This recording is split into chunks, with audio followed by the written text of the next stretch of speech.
My apologies, ladies. A most unpleasant scene. But I thought you should know the truth about that man. Mr. Copperfield, I believe you did it for her. To save her. I hope she is saved, Ma'am. But the truth is, I did it for myself. To save myself. Now, if you'll excuse me. Miss Horton, Ma'am.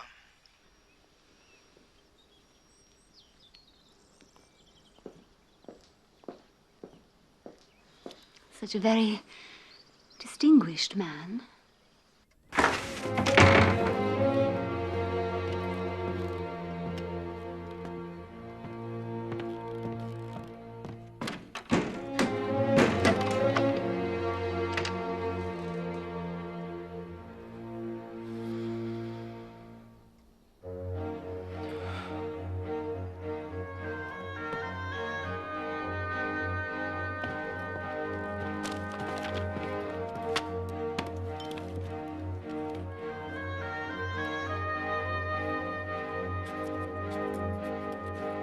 Personal history and experiences of David Copperfield the Younger.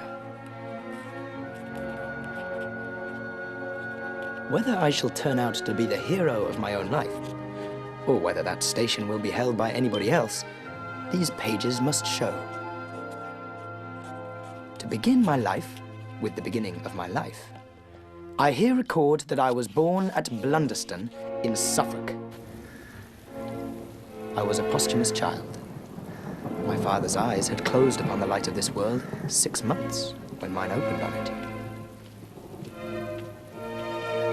An aunt of my father's, and consequently a great aunt of mine, Miss Betsy Trotwood, was the principal magnate of our family.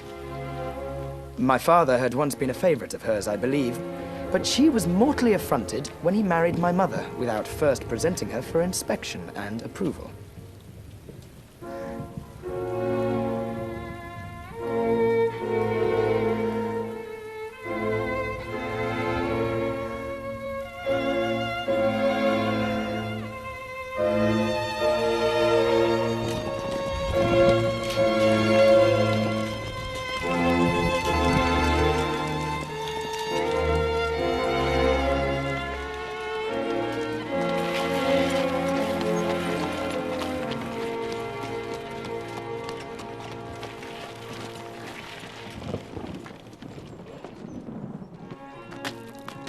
Miss Betsy and my father never met again, and she'd never seen my mother.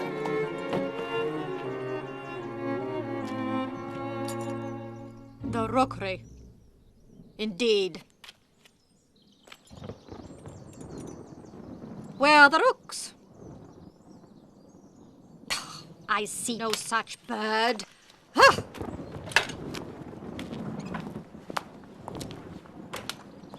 This, then, was the state of matters on what I may be excused for calling that important day.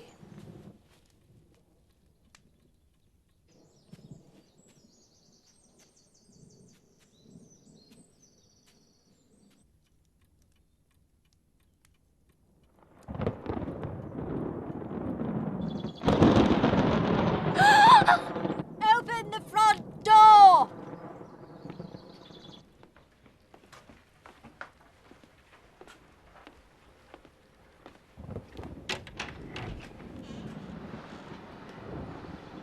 Mrs. David Copperfield, I think.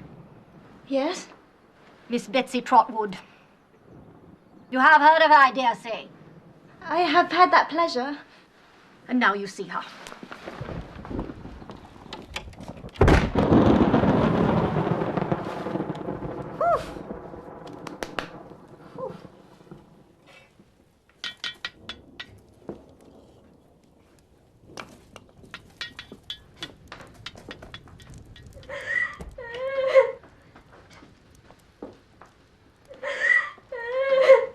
Tut, tut, tut, tut. Don't do that. Stop it. Stop it. There. Yes, now. Let me look at you. Come. Come, come.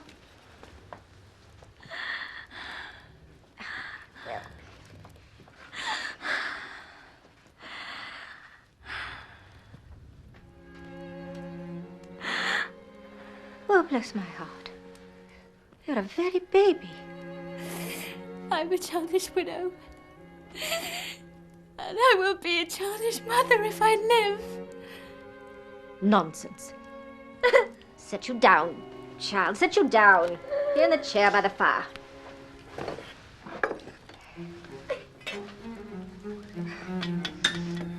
The rookery, indeed. Where are the rooks? The what, Mom? Rooks, large black birds of the crow family.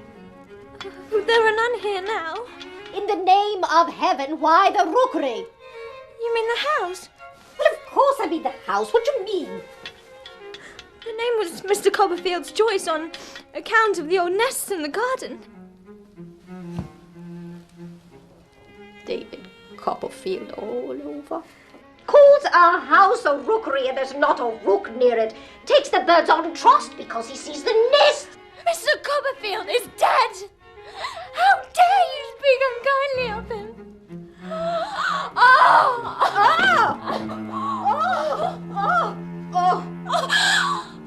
Oh! Goodness! I'm all in a tremble. I'm sure I shall die. Nonsense!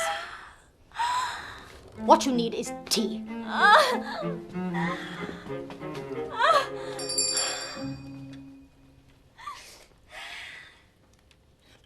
What's your servant's name? Peggotty.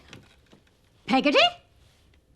Do you mean to tell me that any human being has gone into a Christian church and got themselves named Peggotty? It's my surname, Mum. Mr. Copperfield called me by it because my Christian name's Clara, same as my mistress. Yes, well, Peggotty, fetch your mistress a strong cup of tea. Don't dawdle.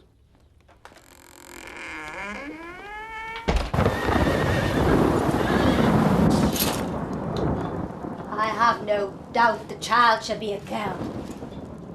Perhaps a boy. Don't contradict. I have a strong presentiment the child must be a girl. And I shall be her godmother. You will call her Betsy Trotwood Copperfield. Now, on to money matters. Has David left you properly provided for? I have this house and its contents, and a sufficient income. I think 100 a year.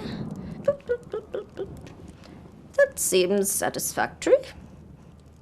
Now to my goddaughter's education.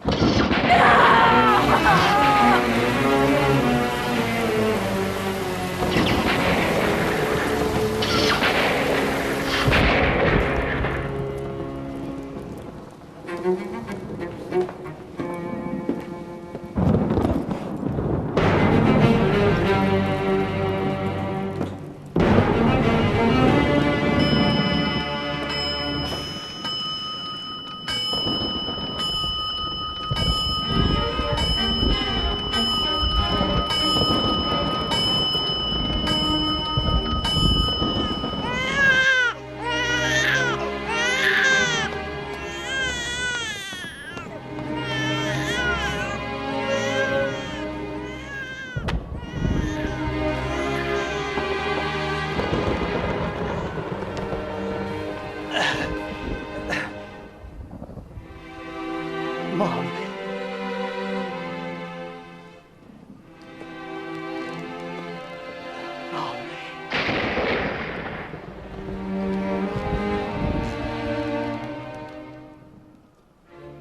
Mom. Doctor. Yes. Well? I'm happy to congratulate What? you, Mom. A fine boy. Speak up, can't you?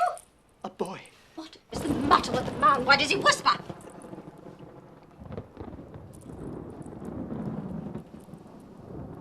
Oh. A boy. What? A boy! Impossible! I to show you, Mom. I will dare you!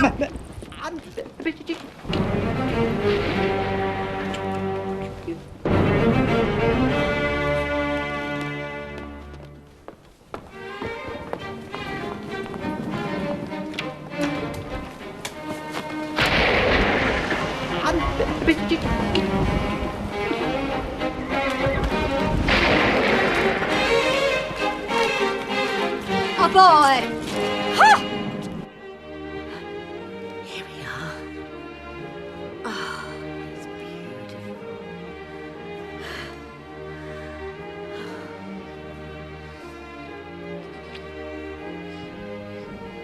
He shall be called David, after his dear father, David Copperfield.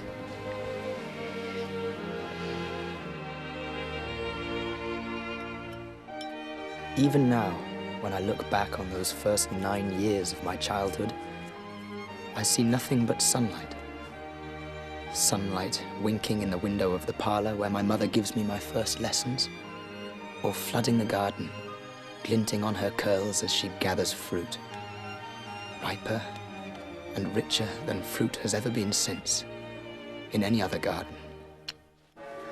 Even the old churchyard where my father lay, and where each Sunday we brought flowers in his memory, even that sad place seemed, in my childish vision, to be perpetually suffused in sunlight. Until the shadow fell. Good day, Mrs. Copperfield. Mr. Murdstone? Good day, David. I trust I find you well, my boy. He's shy.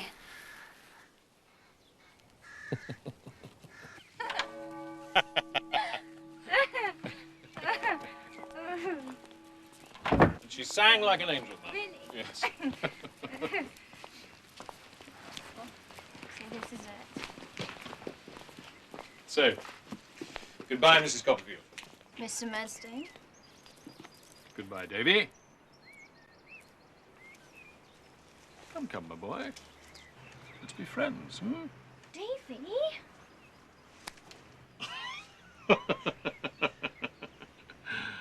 Well, that's the wrong hand, Davy.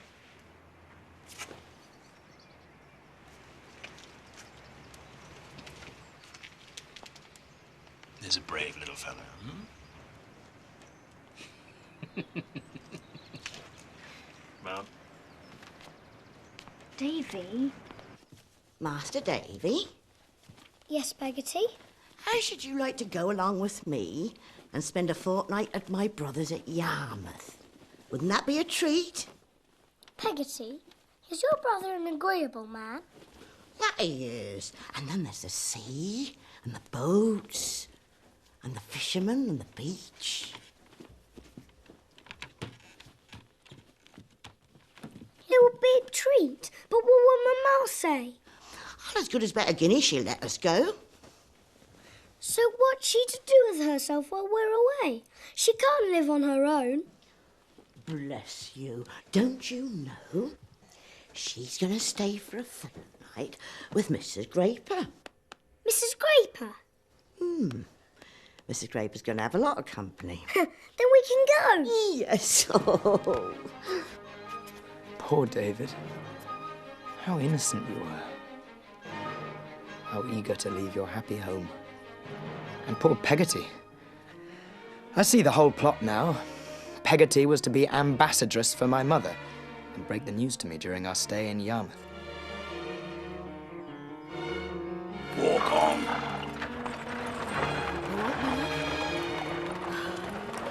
Davy! Davy, goodbye! Goodbye, Davy!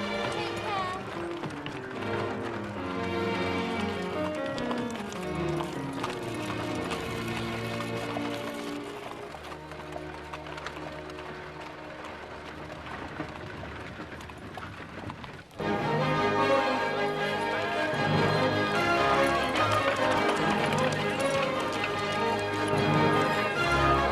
Master Davy, Isn't it a wonderful place, Peggotty? 'tis the finest along this coast, that's well known.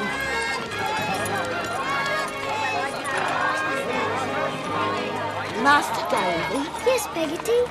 look, there's Ham! Stop, Mr. Barkis! There's my nephew, Ham! Ham! Yoo-hoo! Hey, there's my Aunt Clara! Oh!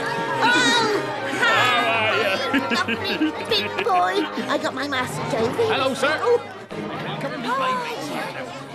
No sweethearts, I believe. I beg your pardon, Mr. Barkis. No person walks with her. With Peggotty. Ah, her. Oh, no. She never had a sweetheart. No. Never had a sweetheart. Well, well.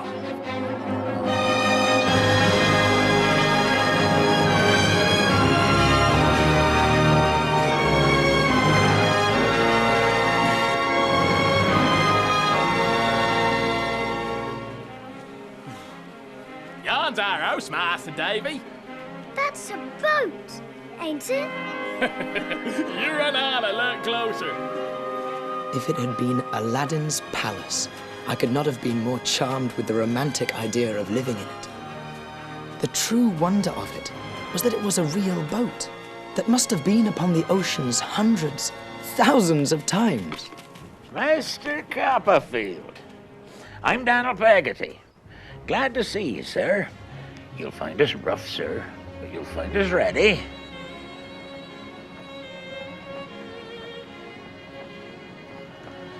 This is little Emily, sir. Emily, say how to do to Master Copperfield.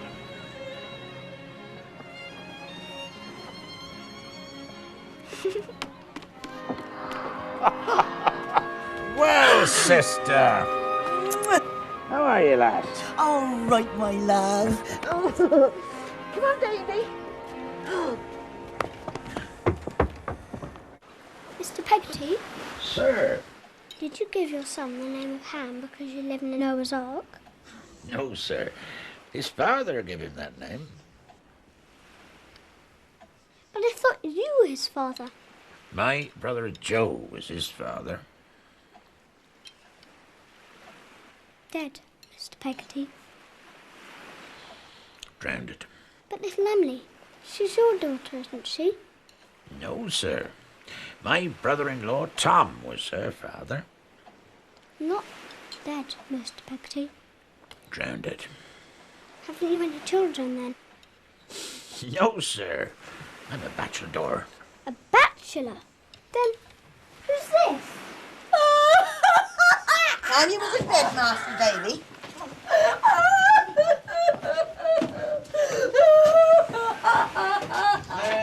There, old girl. Her name's Mrs. Gummidge. Her man and Daniel was partners in a boat. But old Gummidge died and left her very poor. So Daniel took her in, like Ham and little Emily when they was orphaned. He must be a very good man, I should think. The best of men. To bed with you now.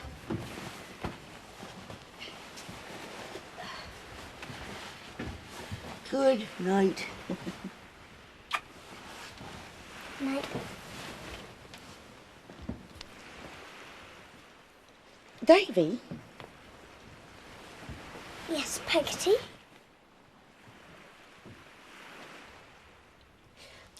My brother Daniel, he don't like have that goodness and generosity of his spoken of. Not by anybody, not in his hearing. I won't mention it.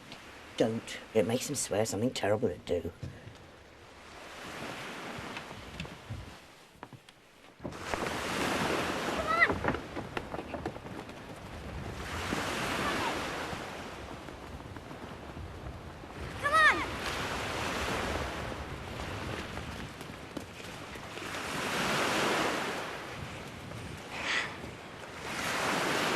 Sometimes, at night, when there's a storm blowing, I wake and I think I hear Uncle Daniel and Ham crying out for help. Does it make you remember your father? I never knowed him. That's like me. But you'd a mother, hadn't you? I lost my mother too. Besides, your father was a gentleman and mine a fisherman, like Uncle Daniel.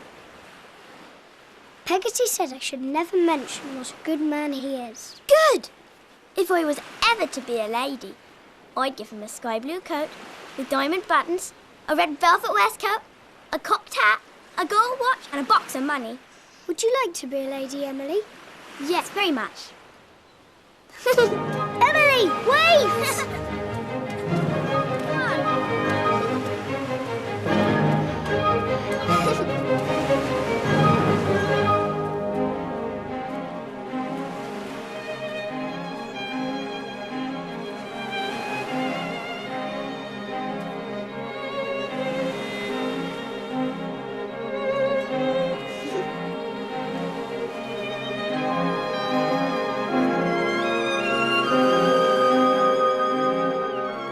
I'm sure I loved her with a greater tenderness and purity than can enter into even the noblest love of a later time of life. The days sported by us as if Time himself had not grown up yet, but was a child too, and always at play. Dear Peggotty, I suppose it was because she saw us so happy and would not spoil it, that she never did carry out the commission my mother had entrusted to her. It was only when we were approaching the very gate of the house that at last she told me. Mr. Barkis, sound your horn. Please, sound your horn, then she'll come to the gate.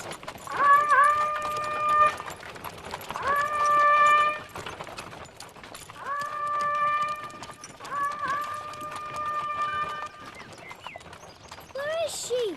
Where is she? Why hasn't she come out? Peggotty! Where is she? Peggotty! Why hasn't she come out? Peggotty, why hasn't she come out? Wait, Master Davy, and I'll tell you something. What? Where is she?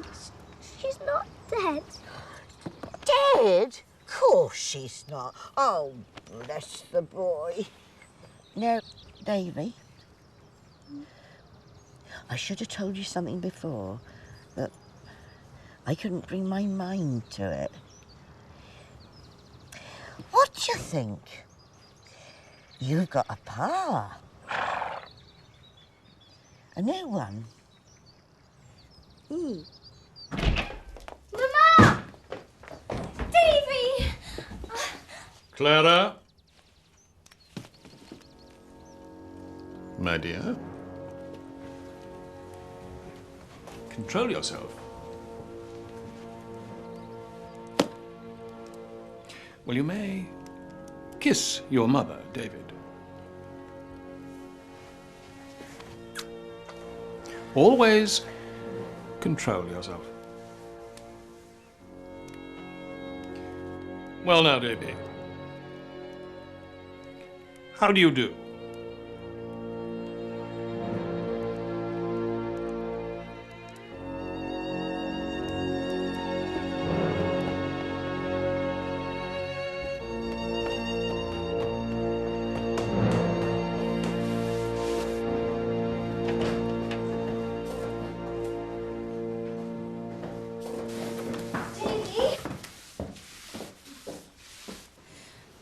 Mr. Murdstone's sister is to live with us, Davy. She's to have this room, while you're to have a new room. But why? Come with me.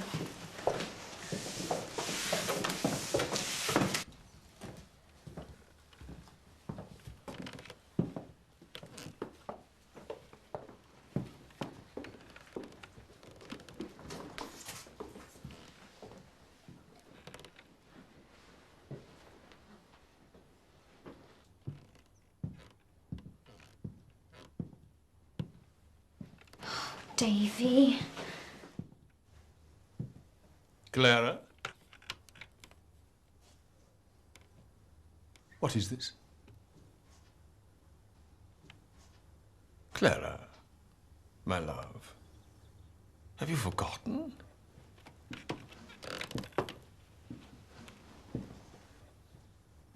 Firmness, my dear. I'm sorry, Edward. I meant to be very good. I'm so uncomfortable.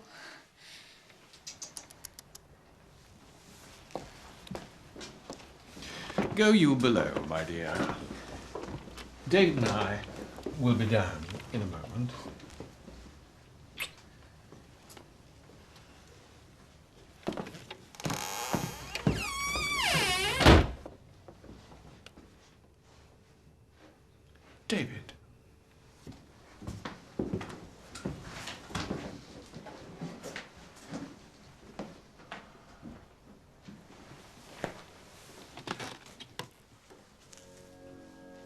If I have an obstinate horse or dog, what do you think I'd do?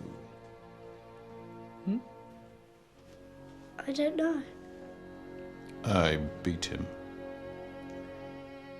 I make him wince and smart. And I say to myself, I'll conquer that fellow if it cost him all the blood he has. I'll do it.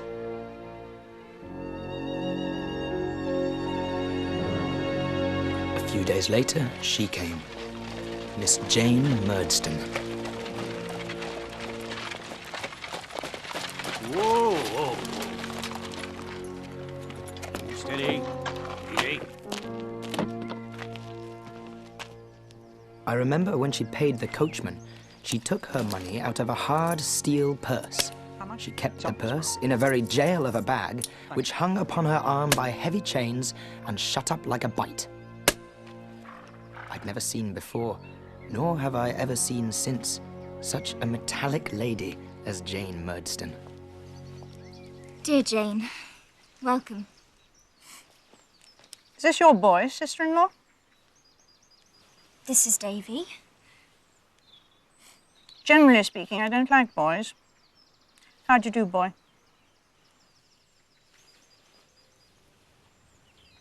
Fine, thank you, Mum.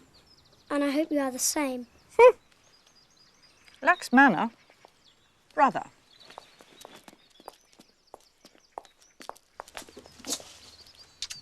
Sister?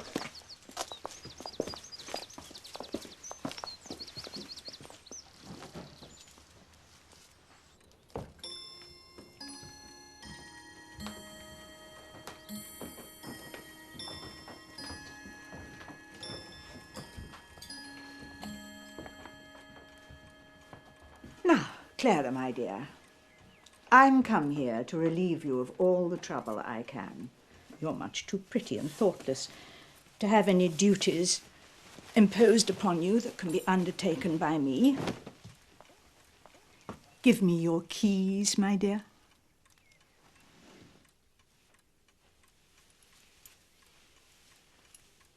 Clara?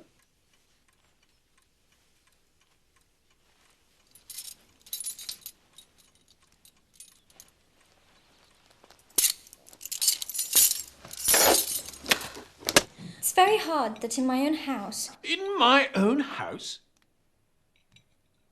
Clara! Our own house, I mean.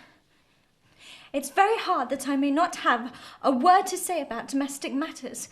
I'm sure I managed very well before we were married. Edward, let there be an end of this. I go tomorrow. Jane Murdstone, sit down and be silent. I'm sure I don't want anybody to go. I don't ask much, only to be consulted sometimes. Edward, Jane Murdstone, will you be silent? Clara, you astound me. When Jane Murdstone is kind enough to assume, for my sake, something like the condition of a housekeeper's. And when she meets with a base return. No, don't say that, my love. This is not a fit scene for the boy.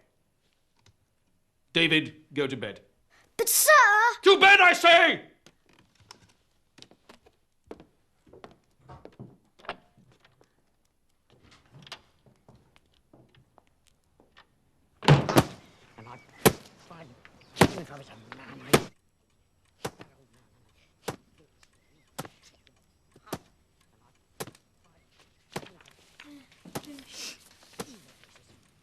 Davy.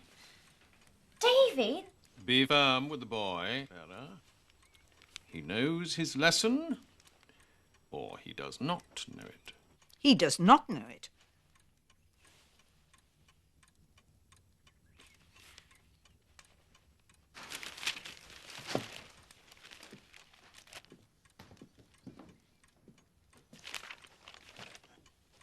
Jane Murdstone is right. He does not know it. More firmness is required here, I think. Much more. Edward, please, no! Clara, I have often been flogged myself. Edward, please! Clara! My dear Jane, Clara is greatly strengthened and improved, but we can hardly expect her to bear with perfect firmness the worry and torment that David has brought upon her with his idleness and inattention. David, you and I shall go upstairs, boy. Sir, please! No! Edward, no! Clara, are you a perfect fool? Mr. Murdstone, please, leave me alone! Please, sir! Sir! No, sir! Please! No, sir! Please! Please don't beat me! Sir! Please! I have tried to learn, but I can't. Not when you and Miss Murdstone are around. Can't you, indeed? No! Please! Don't! Try that. No, please!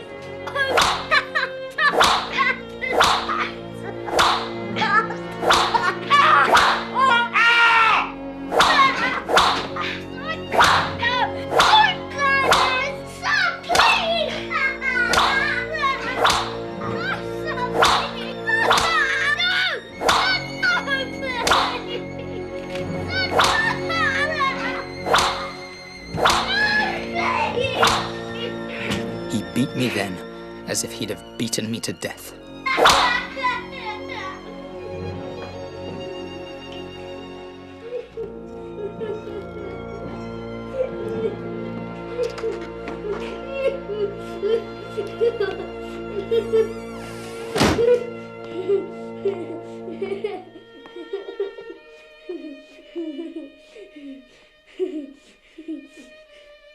How well I recollect, when I became quiet, what an unnatural stillness seemed to reign through the whole house. It grew dark, the night wore on, and nobody came near me. Fearful questions tortured me. Was it a criminal act that I'd committed? Would I be sent to prison? Would I be hanged?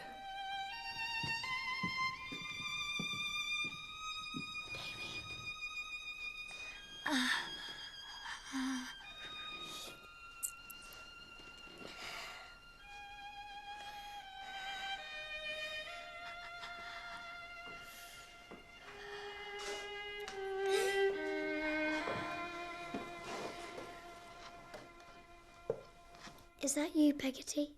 Soft as a mouse, or the cat'll hear us. Is Mamma very angry with me? No, not very. But what's to be done with me? School near London.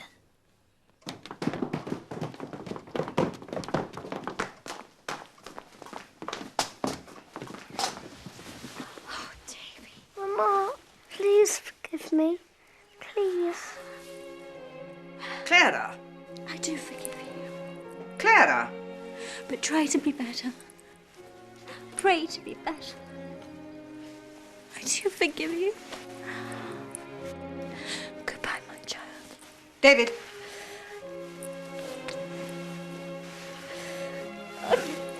Davy. That's enough. Oh. Now that's enough. It's enough, I say. No.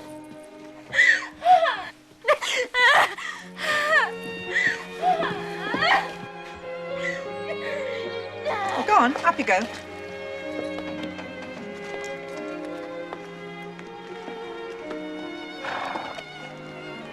I hope you'll repent, or you'll come to a bad end. Drive on.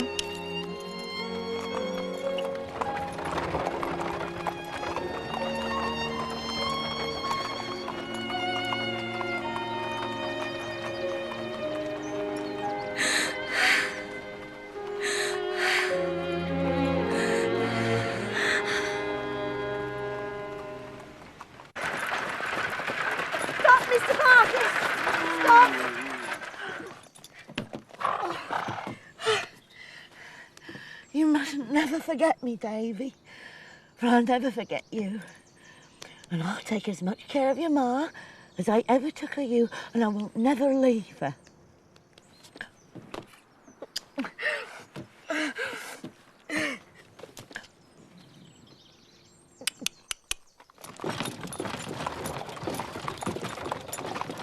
Is she a good cook? Peggotty, do you mean? Aye, her. Would you like a pie, Mr. Barkis? Oh, maybe I will.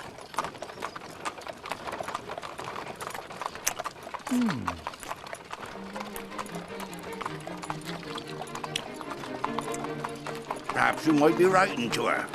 I'll certainly be writing to her. Ah, well. You was writing to her. Perhaps you'll recollect to say that Barkis is willing. Barkis is willing. Is that all the message? Yeah. Barkis is willing.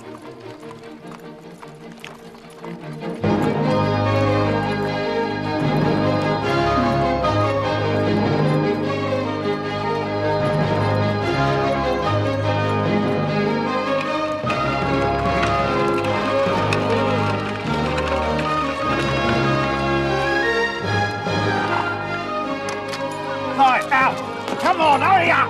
Move it! Come on, move!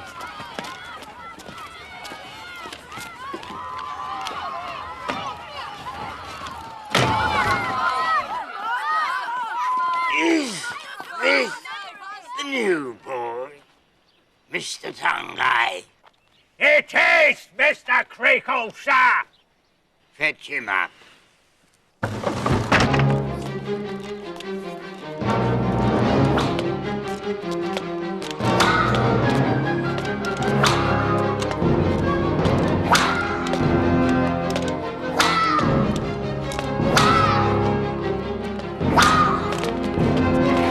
Hey there! You? Tommy Traddles. Good luck. Come on! In you go.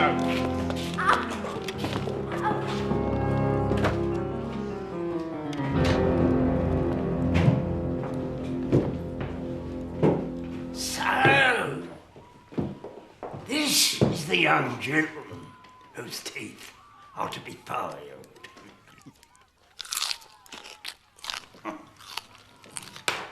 Come here. Lively now! I have the happiness of knowing your stepfather, Mr. Murdstone, and a worthy man he is. A man of strong character. He knows me, and I know him. Ah! Do you know me, boy? Not yet, sir! Not yet, eh? But you will soon, eh? You will soon, eh? I'll tell you what I am. I'm a Tartar. Ah! A Tartar! I'm a determined character, that's what I am. When I say I do a thing, I do it! Do it! Will I not do it, Mrs. Creakle? You will, Mr. Creakle. Beware of him. He bites. Mr. Tongueye, please oblige.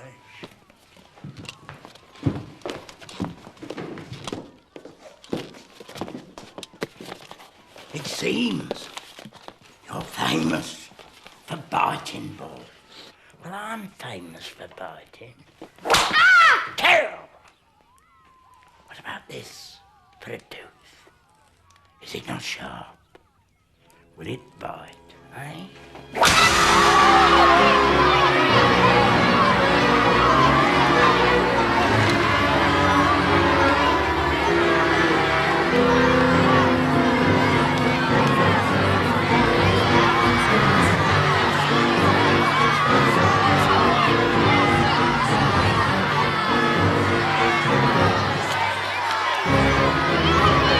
Leave him be, swines!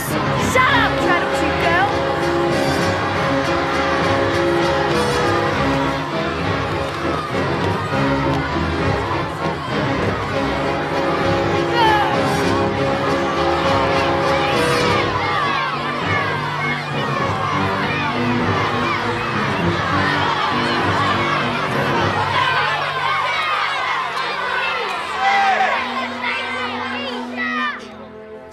Steerforth was the name of my saviour, James Steerforth. He was the oldest boy in the school. The son of a rich widow, Steerforth was afraid of nobody. Well, stand up, Traddles, for God's sake.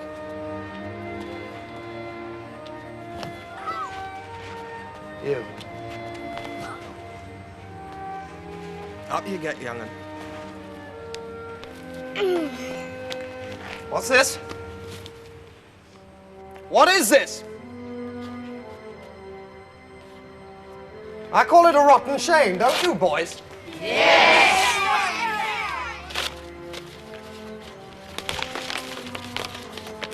Good day, Mr. Creakle.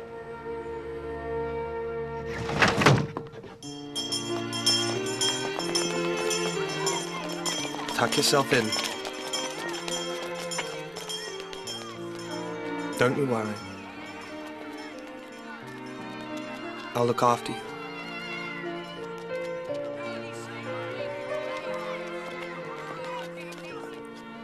From that moment, I was bound to him by an unbreakable bond of loyalty and gratitude. He did make life in that brutal place at least tolerable. He loved a story, but was far too idle, he said, to read himself, so I read to him. Then came a morning when I was summoned to Mr. Creakle in the parlour. Master Copperfield, Yes, sir? you're wanted in Mr. Creakle's parlour. Come on, hurry up.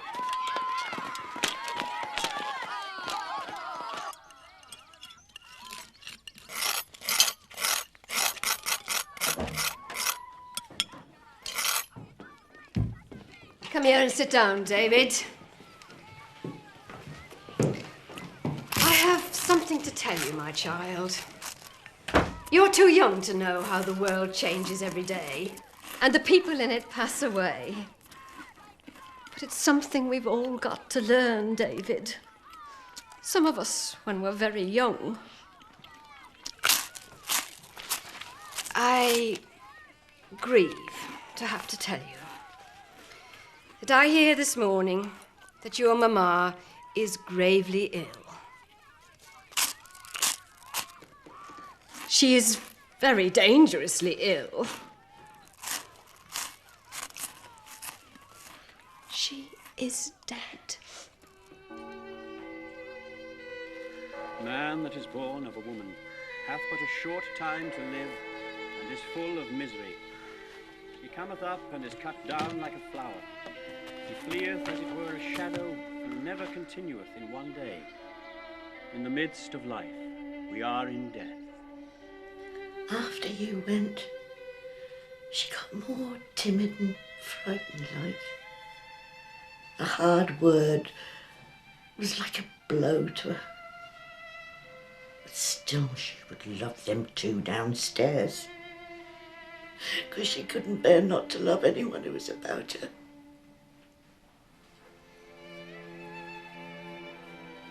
At last, she says to me, "Peggotty, my dear, lay your good arm underneath my neck and turn me to you, for your face is going far off."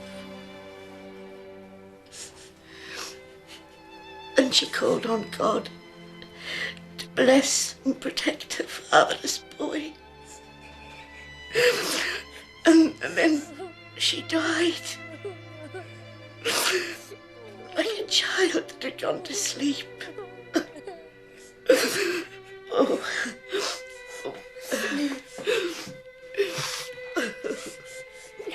Oh. Oh.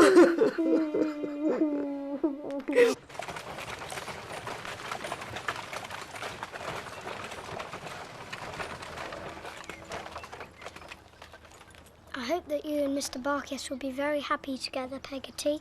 Bless the boy. They do say he's a bit tight with money. So, take this now, Davy, before I'm Mrs. Barkis. A whole sovereign? Shh. I can't. You take it and guard it well until the day you need it. I'm Master Davy.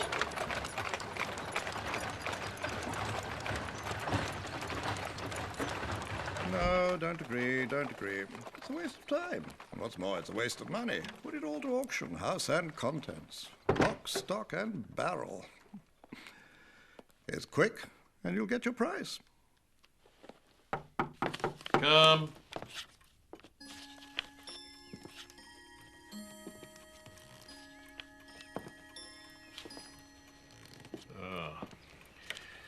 David. Come here, boy. You have a disposition which requires a great deal of correcting. What he wants is to be crushed. And crushed it must be, and crushed it will be. Jane, leave this to me, if you please. I am not a rich man, David. And education is costly. In any case, I can see no advantage to leaving you at school. So, I have a business in London. Murdstone and Grimby. Mr. Quinion, my friend, manages it for me. Mr. Quinion has suggested that since it gives employment to other boys, it can also give employment to you. Seeing that he has no other prospects. Your wages will be 6 shillings per week. Your lodgings, which I have arranged, will be paid for by me. In short, you're provided for and will do your duty. Here we are, Murdstone and Grimby. We have arrived. Here lies your future, Murdstone and Grimby. Our chief business is the supply of wines and spirits to merchant ships. Come here, Mick. Here's Mick Walker. This is David Copperfield. He's to work below. Take him down and instruct him in his duties.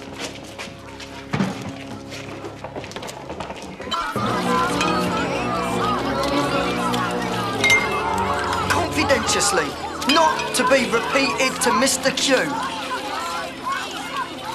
I'm off, I am. Soon as I'm made, I'm gonna be a bargeman, like me old pa, and walk in the Lord Mayor's show in black velvet headdress, like he done. Here, Mealy! What? This here's Mealy Potatoes. He do have a name, but we all calls him Mealy Potatoes, 'cause he looks like an half-boiled spud. Do he have a name then? Copper something. Field. Copperfield. David Copperfield. Show him what he has to do. Whoa, good luck, cocky. David Copperfield, Esquire, at your service, me lords, ladies, and gentlemen. Show us your hands. Show us your hands.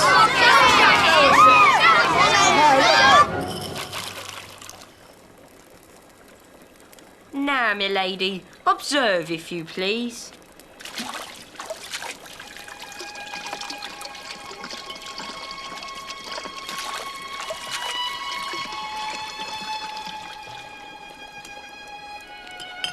Now, you try, my lady.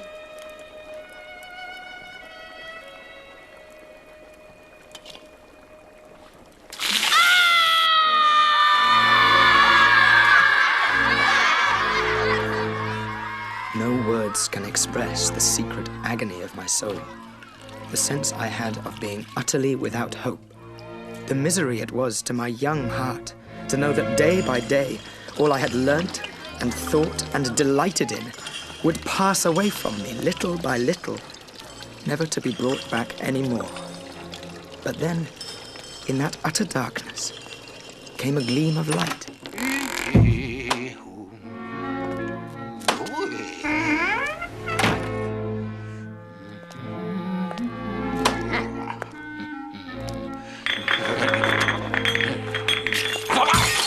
It came in the form of a stoutish, middle-aged person with no more hair upon his head than there is upon an egg.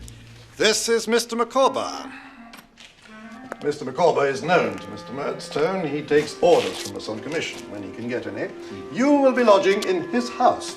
Mr. Micawber, this is David Copperfield. Honored, Master Copperfield. Under the impression that your peregrinations in this metropolis have not as yet been extensive, and that you might have some difficulty in penetrating the arcana of the modern Babylon. In short, that you might lose yourself. I am here to accompany you to my humble abode. Thank you, sir. Mile! Coming, sir. Take Copperfield's box for him. Yes, sir.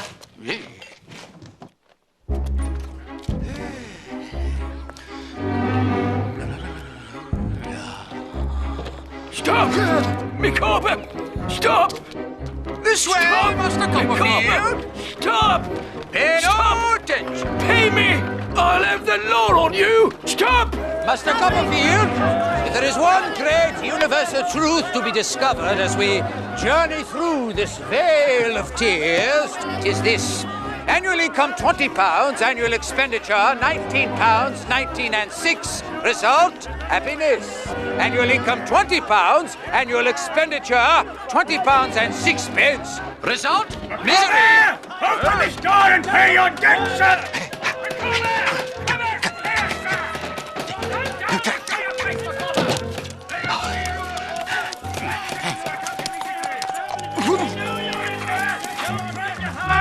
We have no intention of leaving, Micawber! Circumstances have rendered it imperative to enter the humble abode. We will not say surreptitiously, but discreetly and circuitously. In short, by the back door. Go! Mr. Micawber, hurry! I have a bill to pay!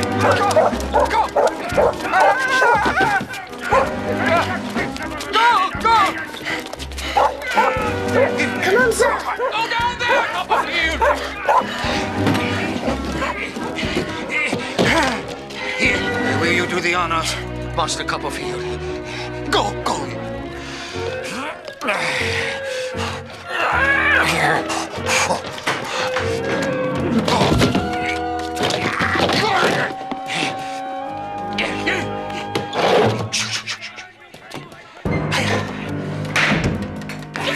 Mr. Micawber? Tis I. My dear, permit me to present to you Master David Copperfield. Master Copperfield. Master Copperfield, may I make known to you the partner of my life, my strong right hand, my helpmeet, in short, Mrs. Micawber.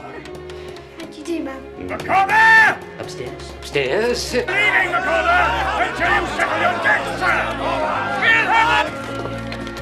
Mr. Micawber's difficulties are almost overwhelming at present. Whether it is possible to bring him through them, I cannot say. If Mr. Micawber's creditors will not give him time, then they must take the consequences. And the sooner they bring it to an issue, the better. Is Mr. Micawber great friends with Mr. Murdstone, ma'am? Friends? I would hardly say friends, a mere commercial acquaintance. Blood cannot be obtained from a stone, and neither can anything on account be obtained at present from Mr. Micawber. Oh.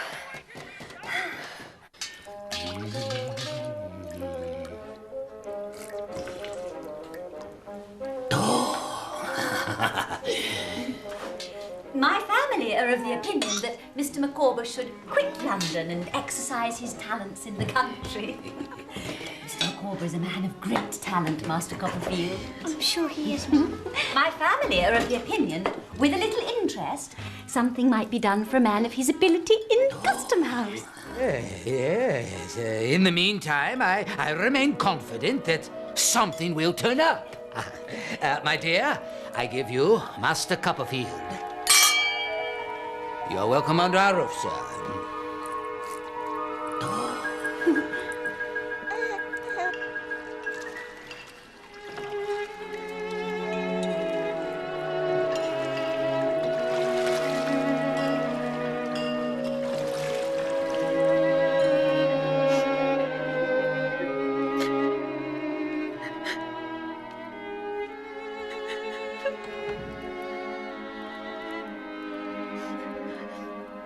Forgive me, Mum. If I can assist you in your troubles, Master Copperfield, bless you for that.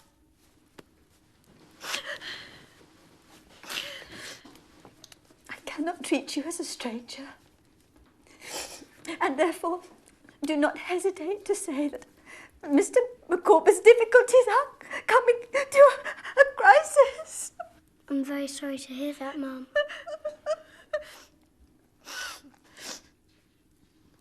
With the exception of the heel of a Dutch cheese, which is not adapted to the wants of the young family, there is nothing to eat in the house.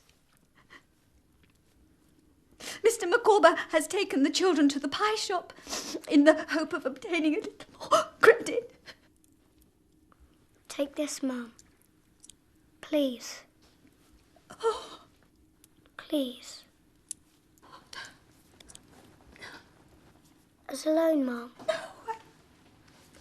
I couldn't think of it. But you could render me another kind of service. Anything, Mum.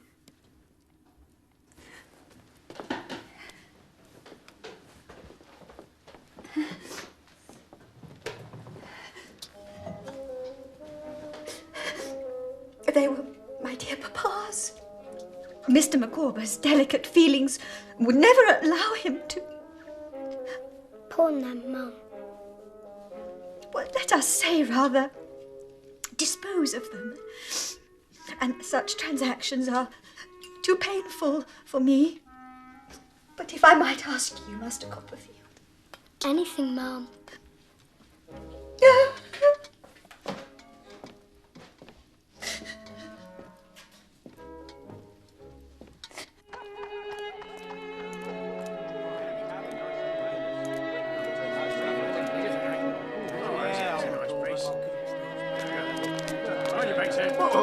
It's my house. I live there.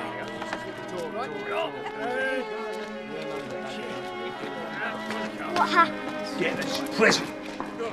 All of them. At last, my dear sir, you're from the Chancery Court. Out of my way. Paper. Don't you pay no heed to him, young sir. I said it would be settled in the end.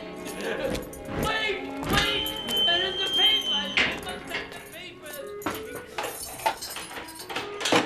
In there? Copperfield. Oh, Copperfield. The blossom is blighted, the leaf is withered, God of day goes down upon the dreary scene, and, in short, I am forever flawed.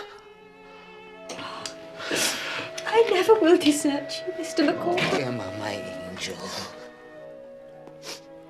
He is the father of my children. He is the husband of my affections. And I never will desert Mr. Micawber. Don't cry, Mum.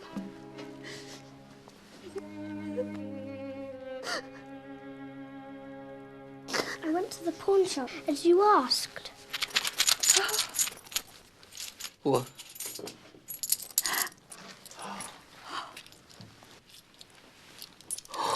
Copperfield, you are a Trojan. And the rent is paid on Windsor Terrace until the end of the month. You have a legal right to occupy your room, Master Copperfield. Let no man prevent it. You'll send out to the pie shop for some dinner. A few cutlets, I think, and a mutton pudding for the children, and a pint of brandy punch, huh? Yes, sir. Yes, sir.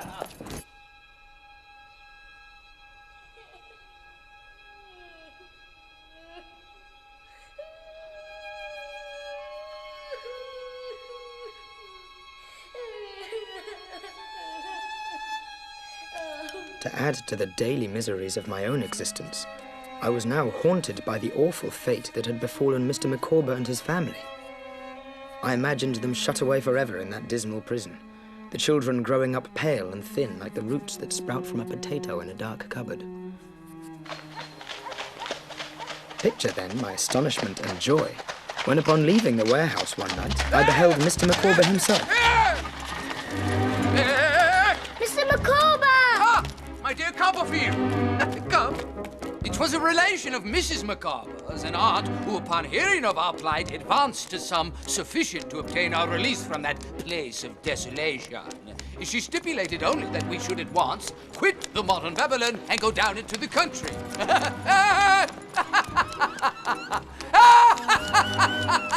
All aboard! Thanks to my aunt, we are safe for the moment. But we could not quit the metropolis without taking our leave of you, Master Copperfield. Your conduct has always been most delicate and obliging. You have never been a lodger. You've been a friend. All aboard!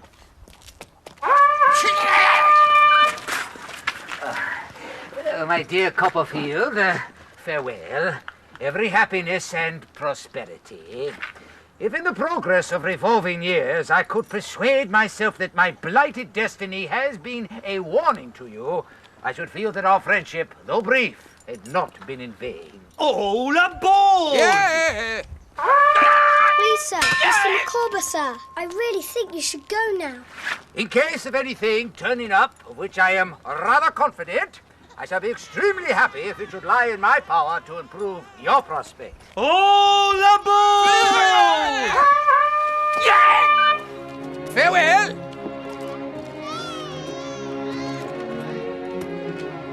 Goodbye. Goodbye! Farewell now! An aunt. It was Mr. Micawber's mention of an aunt that recalled to my mind that legendary figure of my own family, Miss Betsy Trotwood. An aunt. An aunt. This aunt of yours, you say she lives down the coast? Near Dover. Dover, eh? That's far away. I've got money enough for the journey.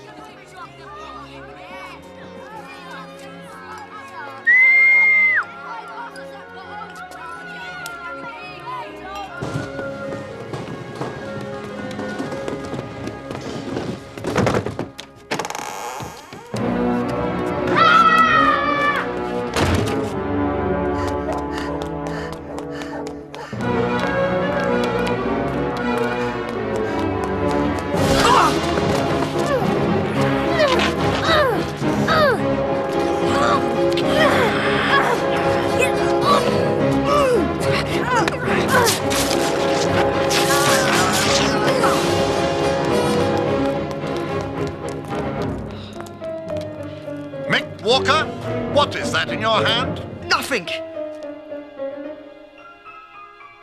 Nothing indeed. How many days I was upon the road from London to the Kent coast, I could not now say with any degree of accuracy. I had no coat to my back, my shoes were soon kicked into holes, and my entire worldly capital consisted of 3 halfpennies which were stolen from me by a tinker's boy. I remember a general sensation of my belly hollow and groaning from hunger, and of the way ahead appearing to stretch into infinity. When at last I reached my aunt's cottage, my state was pitiful indeed. To this hour, I don't know whether my aunt had any lawful rights over the patch of green in front of her cottage, but the one great outrage of her life, demanding to be constantly avenged, was the passage of a donkey over that immaculate spot. Donkeys! Donkeys! Donkeys! Donkeys! Stop with you! My pa loved the law on you. You see if he won't. Fiddlesticks! Go on! Off! Go on! Off! Go away! Off! Go on! Mom! Go on! Mom! Go away! If you please, Mom. Be off with you no boys here. If you please, Aunt. What? I'm David Copperfield from Blunderston in Suffolk, and my mother told me how you came to see her on the night I was born. It was midnight and there was a storm, and you wanted me to be a girl. Janet, the water?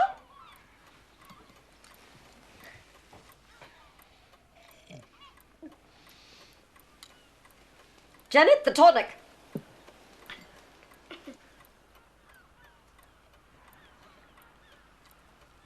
Mr. Dick. Here you see young David Copperfield. And the question I put to you is, what should I do with him? What shall you do with him?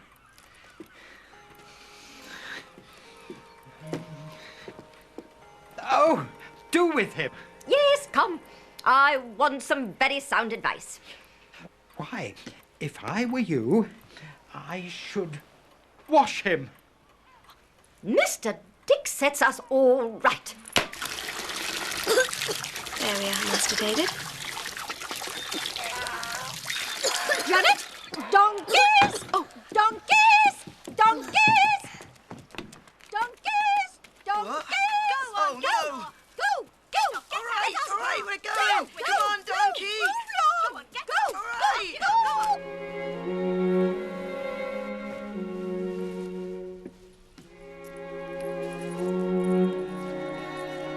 Good night, Aunt. Yes, yes, yes. Good night, good night.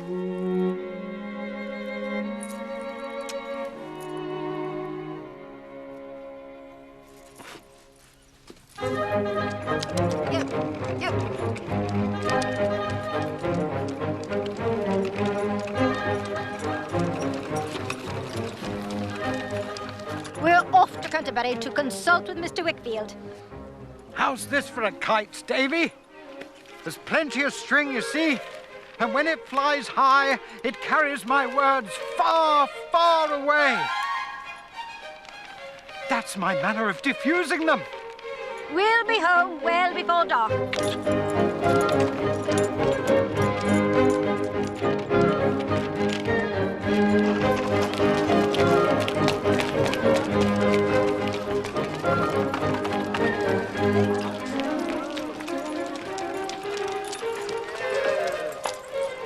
Here we are.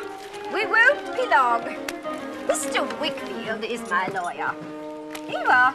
There's nothing to be said and nothing to be done about anything until I first put the case to Mr. Wickfield.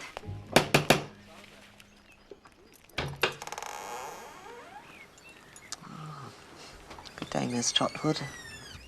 Is Mr. Wickfield at home, Uriah Heep? He is, Mum. Go on, go on.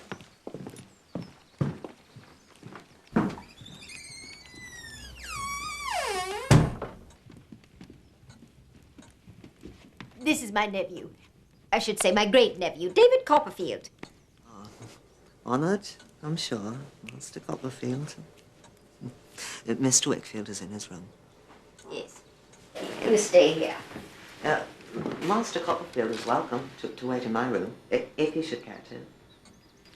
Yes. Well, all right. This way, Master Copperfield.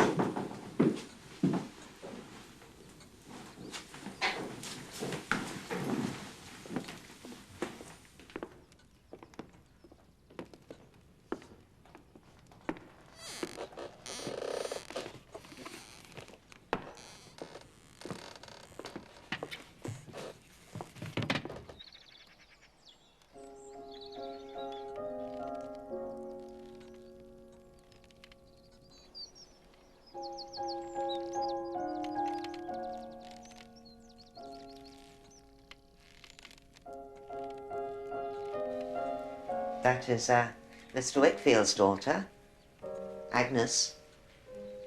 Your aunt has a great admiration for Miss Agnes. As do we all.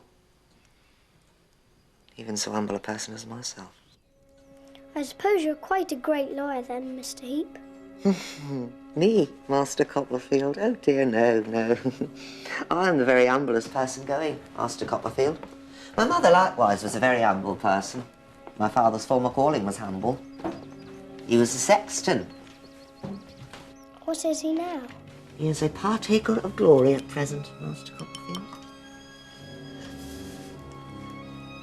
Dead, Mr. Heep. Alas, Master Copperfield. How long have you been with Mr. Wickfield? Going on 4 years, Master Copperfield. I thank you for the inquiry. I expect you'll be a partner in the business one day, Wickfield and Heep. Oh no, Master Copperfield. I'm far too humble for that.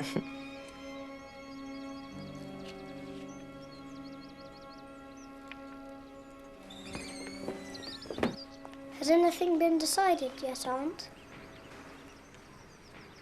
No, nothing yet. But, generally speaking, persons who run away from things are not popular with me.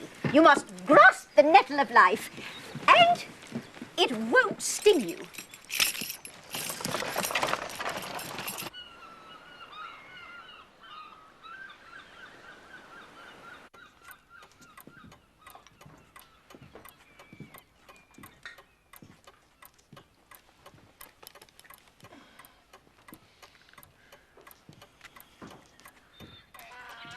Janet! Donkeys! Donkeys! Go away, I tell you, customers. Get along now, you've no business here. Donkeys, get off my land, how dare you trespass? Go on, get away, go on with you, how dare you? You get off my land or you'll be sorry for it. Go on, you bold-faced, brazen Aunt! What is it? The Murdstones. Miss Trotwood, this unhappy boy has a sullen and rebellious spirit, a violent temper, and an untoward and intractable disposition. Of all the boys in the world, I believe this is the worst boy. Strong? But not at all strong for the facts, ma'am. I am come to take him back, ma'am.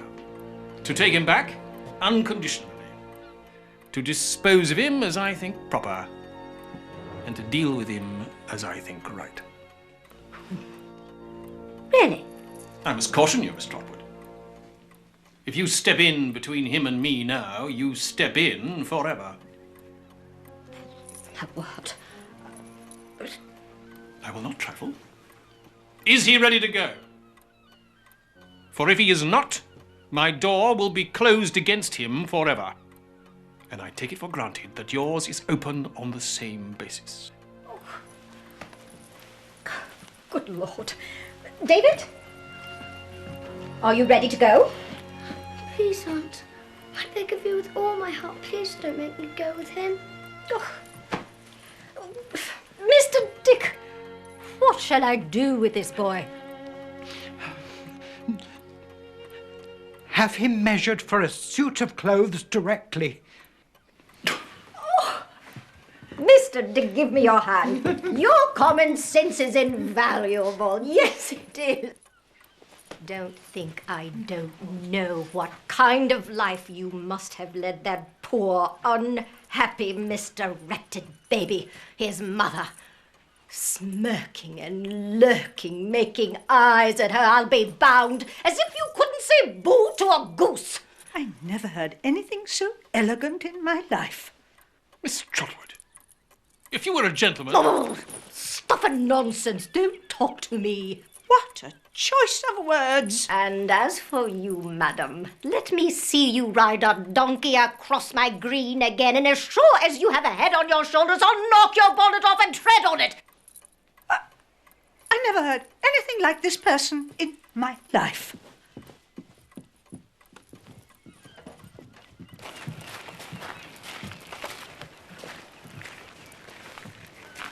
Mr. Dick, the gate? No. Mr. Dick, consider yourself guardian to this child, jointly with myself. Guardian?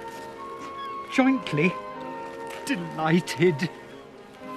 Yes, very well. I've been thinking I might call you Trotwood.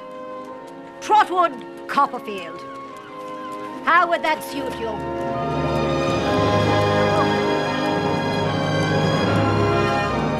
Thus, I began my new life, in a new name, and with everything new about me. I drew a curtain down upon my life at Murdstone and Grinby. Even in this narrative, I have lifted it with a reluctant hand. My aunt sent me to Dr. Strong's school in Canterbury, and during term time I lodged with Mr. Wickfield, and his daughter Agnes. Agnes. Her mother had died in giving her birth, and like me, she was an only child. She quickly became my greatest friend, my wisest counselor, my dearest sister.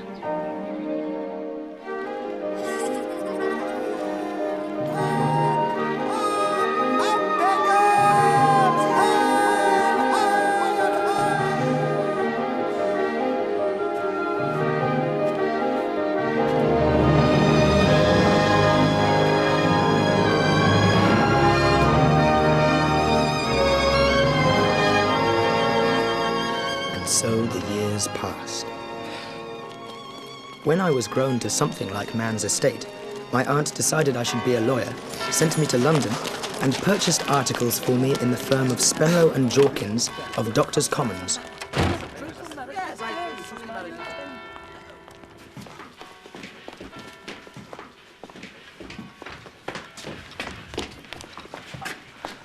Ah, Copperfield.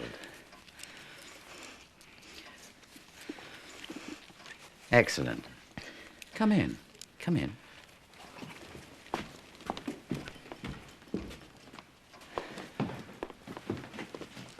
On the desk, if you please, Copperfield. To the Lord Chancellor's office, if you please. Quick as you like.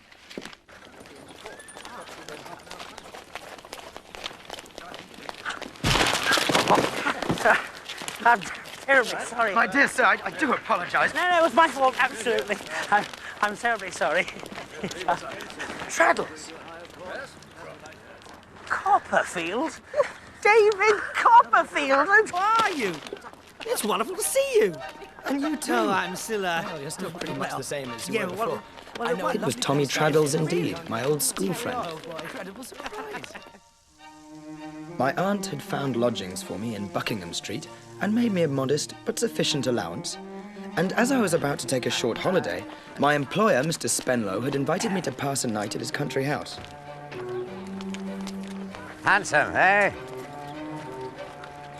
Fletcher versus Fletcher. A dispute between two cousins over a boundary.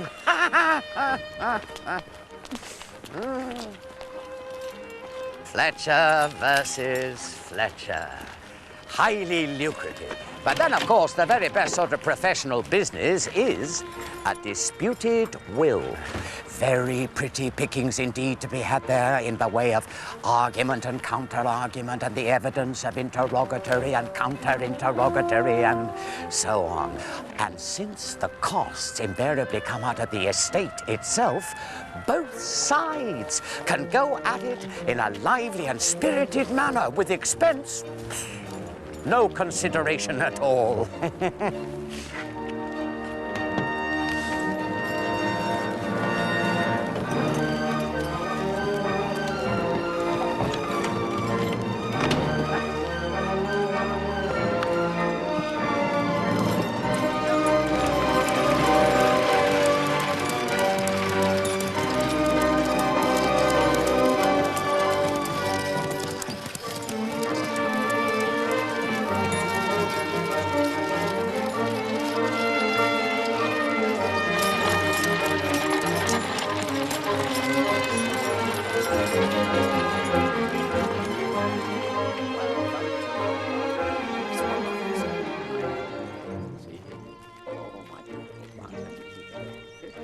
Absolutely remarkable house. Yes. Of course, a privilege.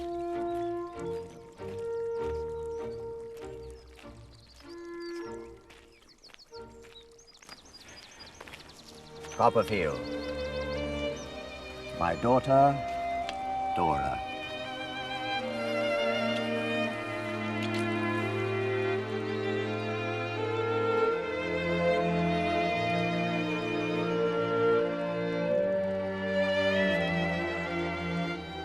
I was swallowed up in an abyss.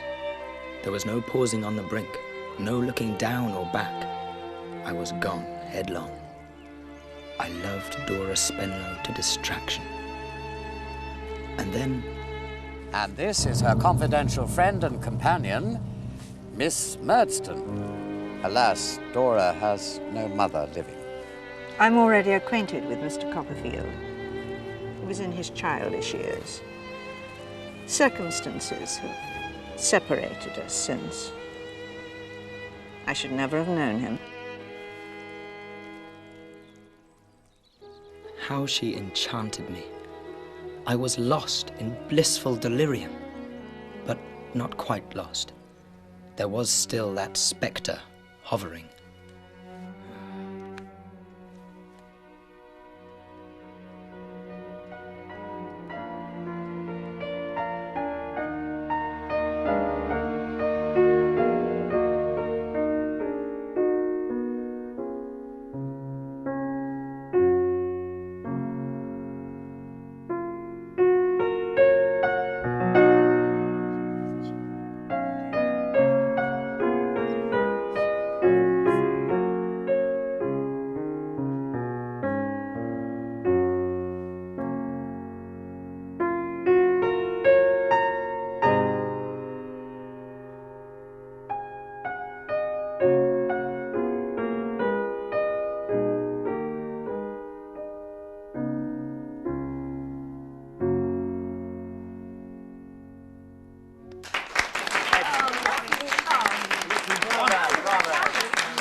What's his name?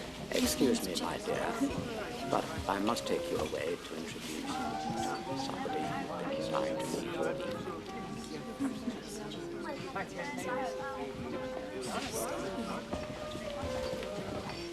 David Copperfield, a word. I won't attempt to disguise the fact that I formed an unfavorable opinion of you in your childhood. It may have been a mistaken one, or you may have ceased to justify it. That is not the question between us now. I may have my opinion of you. You may have your opinion of me. But it is not necessary that those opinions should come into conflict. It would be better if they did not.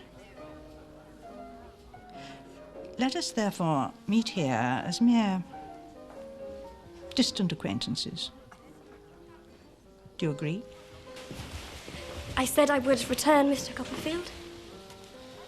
Are you and Miss Murdstone talking over old times? Old times? Oh, hardly that, Dora, my dear. Our acquaintance was very slight. Was it not, Mr. Copperfield?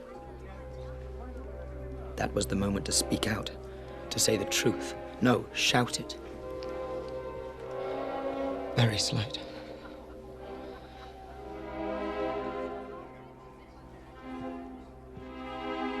There was triumph in her eyes, and contempt.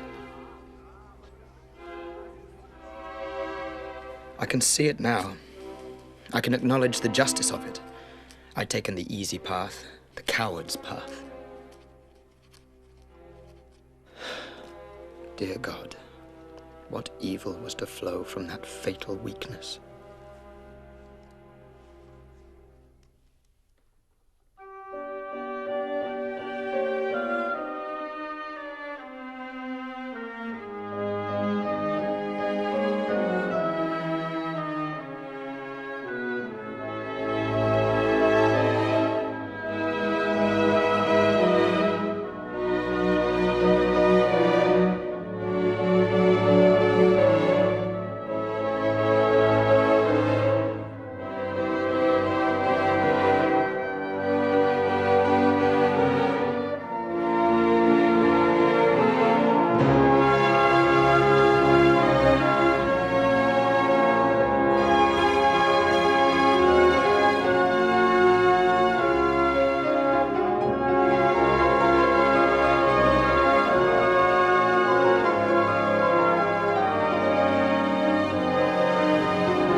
Copperfield. Ah, Miss Spenlow, I'm surprised to see you out here so early. It's the brightest time of the day. Don't you think so? It's bright to me now. A moment before, it was not so bright. Do you mean a compliment? Or has the weather changed? I'm not aware of any change in the weather. You've just come home from Paris, I believe. Yes. Have you been there? No. Oh, you should go. You would love it so much. Do you travel a great deal, Mr. Copperfield? Well, I'm going down to Yarmouth in a day or two to see old friends. Yarmouth is quite on the coast, is it not? Yes. Miss Spenlow. Dora! Dora! Tiresome creature. I can't think why Papa chose such a vexatious thing to be my companion. Dora? It is very disagreeable having such a gloomy old person always following one about. Here, perhaps you should say something to your father. I wouldn't dare. Your father wants you. Hurry now.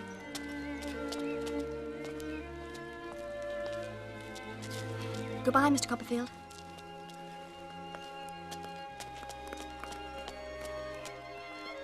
Remember, we meet here as mere distant acquaintances. The past is buried. I barely heard her. Mr. Copperfield. My head was full of Dora. Dora. Mr. Copperfield? Dora. Dora. Do you hear me, Mr. Copperfield? I returned to my lodgings in town in a sort of trance. I made some attempts to work at the book I was writing, but it was no good, because in every sentence the word Dora would inadvertently appear. At length, I determined to seek distraction at the playhouse.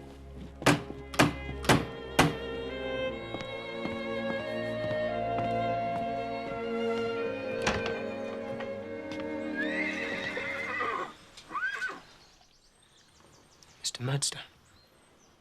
David. You were going out? I was going to the play. I shall not detain you. I received a note from my sister this afternoon. The chances of life, it seems, have brought you together again. Yes. My sister has no wish to revive the memory of past differences. I've already agreed as such with Miss Murdstone. You will honor that agreement, I hope, David.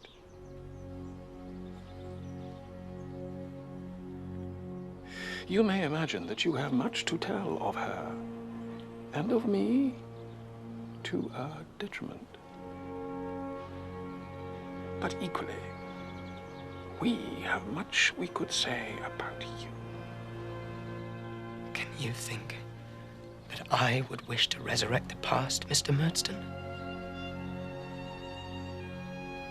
It is far too painful to me. Then I shall detain you no further.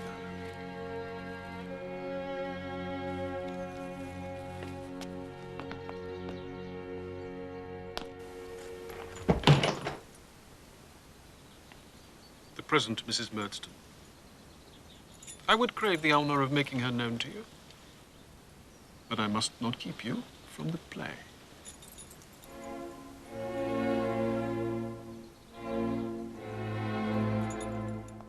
That pale, forlorn figure haunts me to this day. I knew what her life was. I knew how he was crushing the spirit from her as he had done to my poor mother. I wanted to speak, but I dared not, and knew not what to say.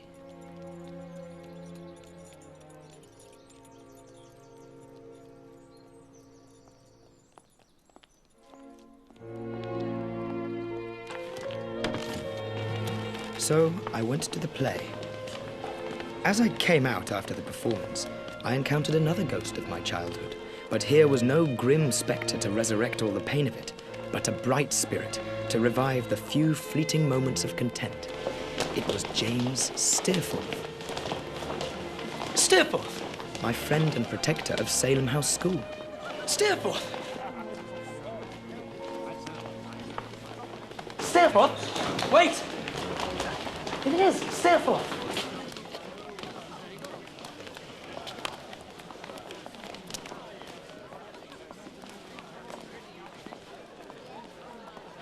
You don't recognize me, I'm afraid.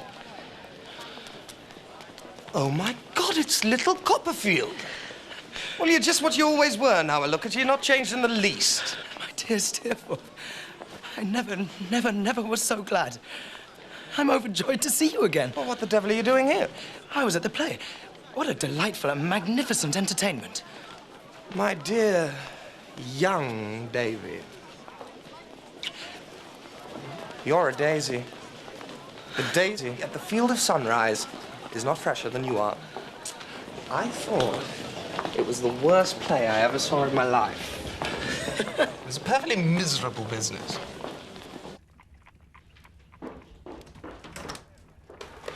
Forgive me, Steerforth. The wine shop was closed. I had to go to the tavern. Are you writing a book, Daisy? Oh, it's nothing. Stories and sketches. You always loved books. And romances.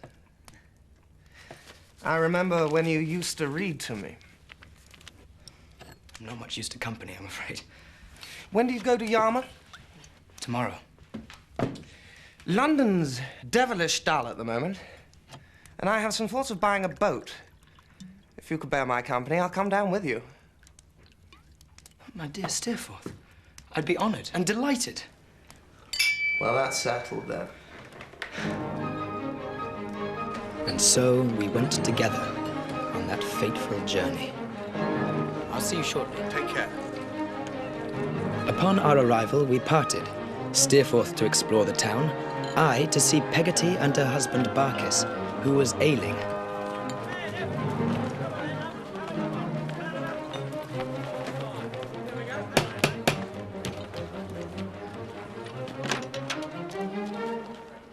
Davy! Oh, my darling boy! Oh! Oh! Let me look at you! Oh,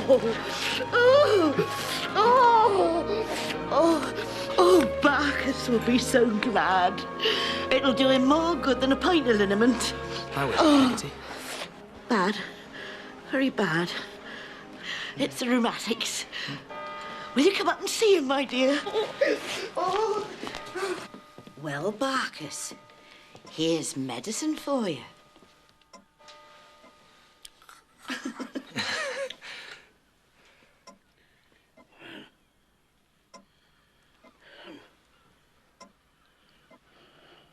Master David? That you, sir? It is, Mr. Barkis. Oh. You will forgive me for not shaking hands, sir.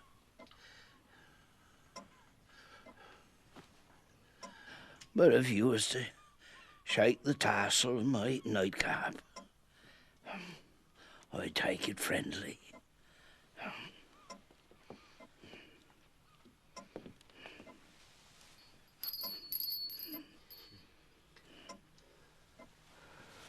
I'm sorry to see you like this, Mr. Barkis. Well, I'd be sorry for myself, sir. If it weren't for a certain lady.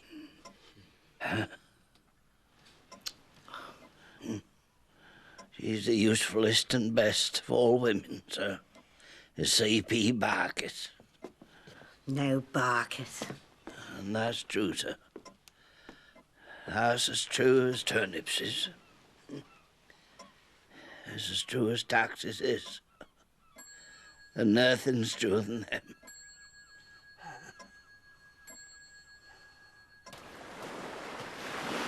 A wild place, is it not, Steerforth? The sea roars as if it were hungry for us. There it is.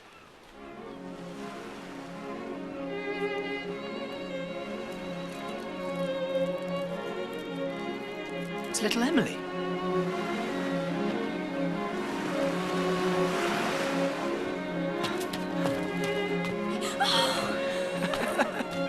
How are you? Pretty well, Master Davy. This is my friend, Steerforth. Steerforth, this is Emily. I think I've mentioned her. You were Daisy's childhood friend. You played together and dreamed together. He was to be a great writer and you were a fine lady. You told him that? How else would I know? It were a foolish dream.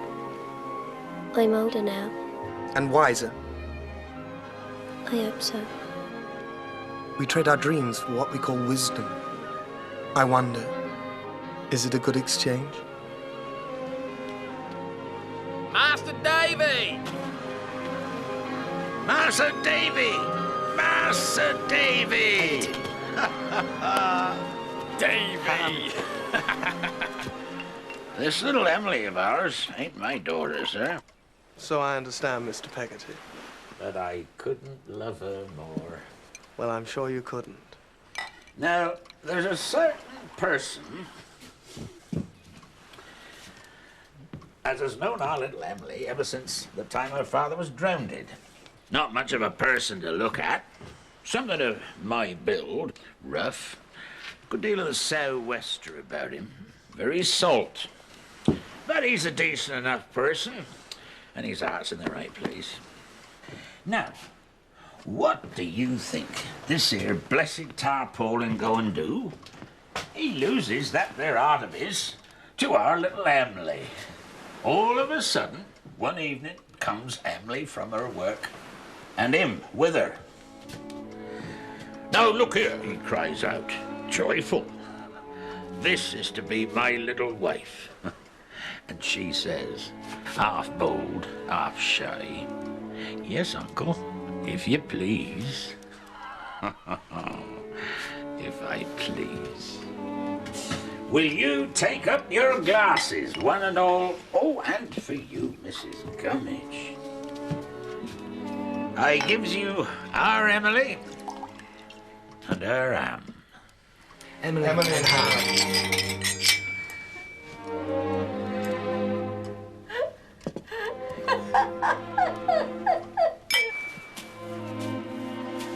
Most engaging little beauty, Emily. He's a rather chuckle-headed fellow for her, though, isn't he? Hmm? Still, it's a quaint place. They certainly are quaint company. And it's quite a new sensation to mix with them. The next day, I took the coach to Blunderston, to the graveyard where my father and mother lay side by side.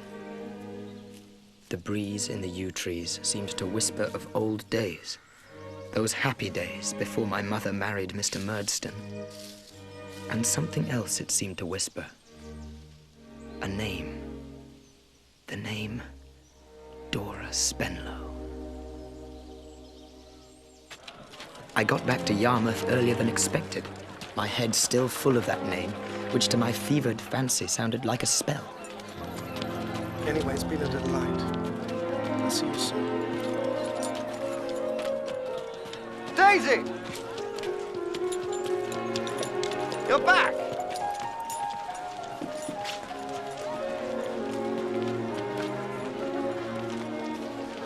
We met by chance in the street. Charming little creature. Pity she never had an education. Listen, Daisy. If anything should ever happen to separate us, you must always think of being my best, old boy. Steerforth. No, come. Let us make that bargain. You have no best to me, Steerforth, no worst. You're loved equally in my heart. Good. Good.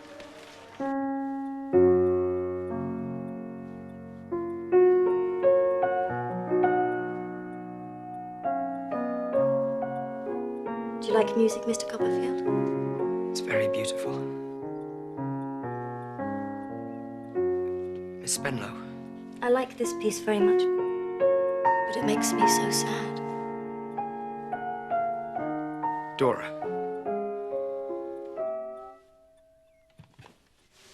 My dearest, dearest Dora. I love you. I've loved you every minute of every day and every night since I first saw you, Dora. I'll die without you. Don't kill me. Say you love me too. Say you'll be mine. I can't marry without Papa's consent. Dora, you mean? Dora, my beloved. Let's go now and ask him. No, that's too soon. Once you're established in the law. But that could take years. And I'm dying of love for you. We must be careful. Papa would get cross. I know he would.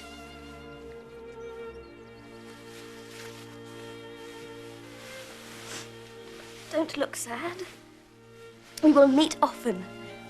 And you may write to me. I may.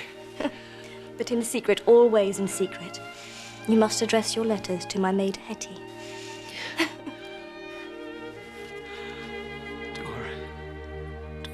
Dora, my angel.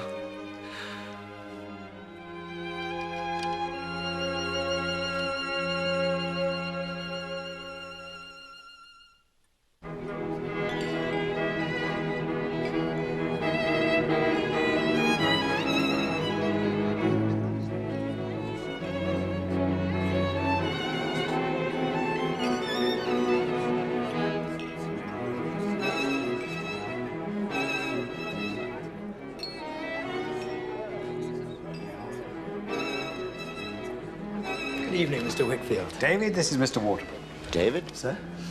I saw your aunt last week. She was well. She's always well. I won't keep you from Agnes. She's just over there. Thank you, sir. They've always been like brother and sister. Oh, right.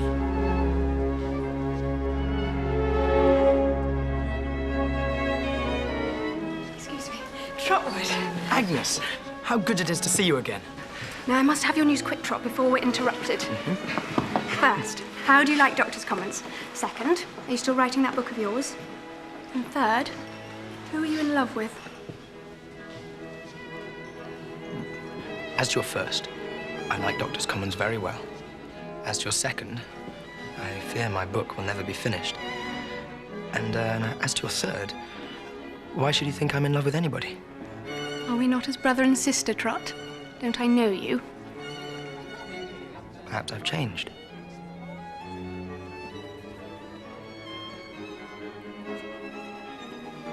Why, Trotwood, I do believe you are in love.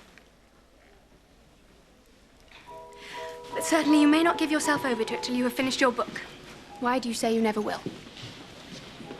It's a hopeless jumble of stories and sketches. Is there not some common theme?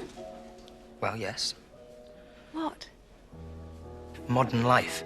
My idea is to turn them into a novel. But I know not how. Well, then don't. Let them stand as they are.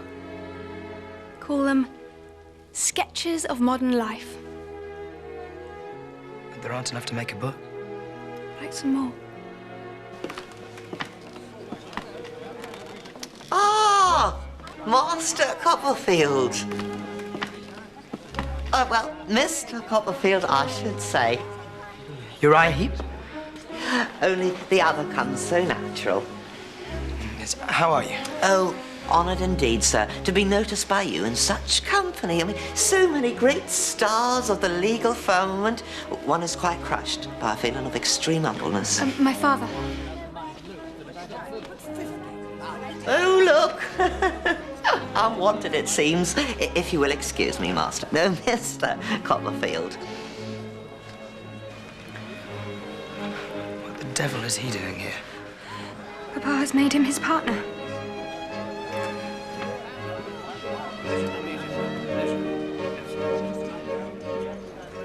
It's true. But how? Why? He's mastered my poor father's weaknesses, fostered them, taken advantage of them until...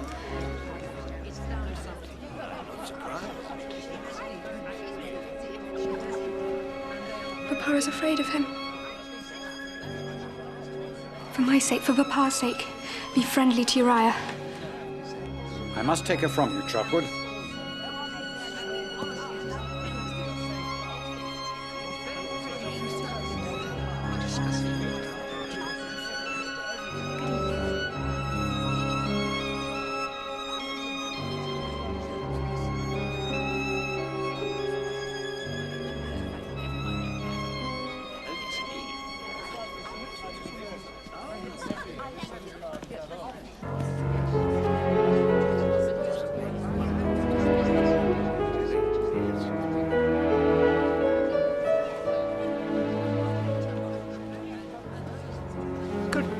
Copperfield.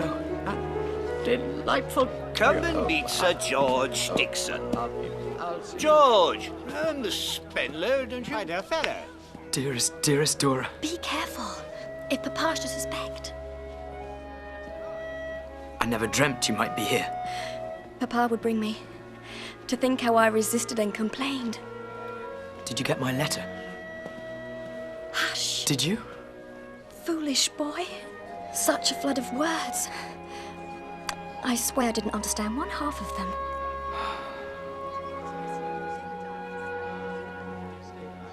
Trot? Dora. Miss Spenlow. May I present Miss Wickfield? Agnes, this is Miss Spenlow. When I was at school at Canterbury, I lodged with Miss Wickfield and her father. How nice. Have you recently arrived, Miss Spenlow? Just now. Excuse me, ladies. Copperfield, I want you to meet Sir George Dixon. Excuse me.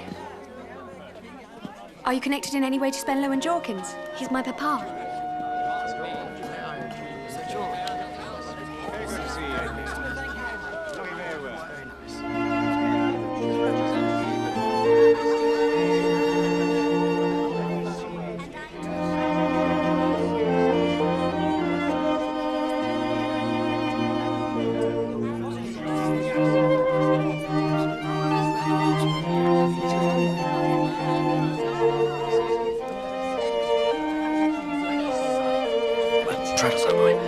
Would you excuse me for 1 minute, please?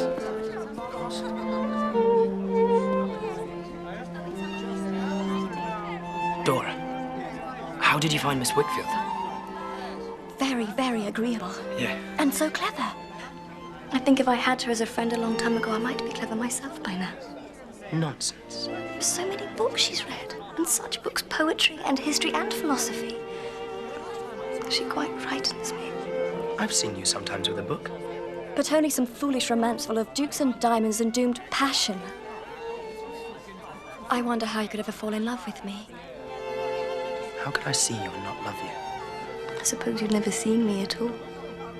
Suppose we'd never been born.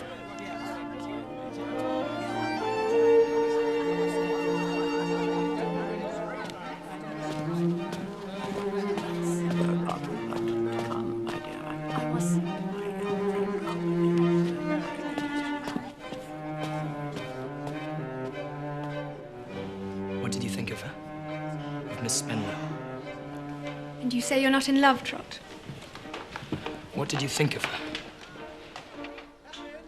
Does her father know?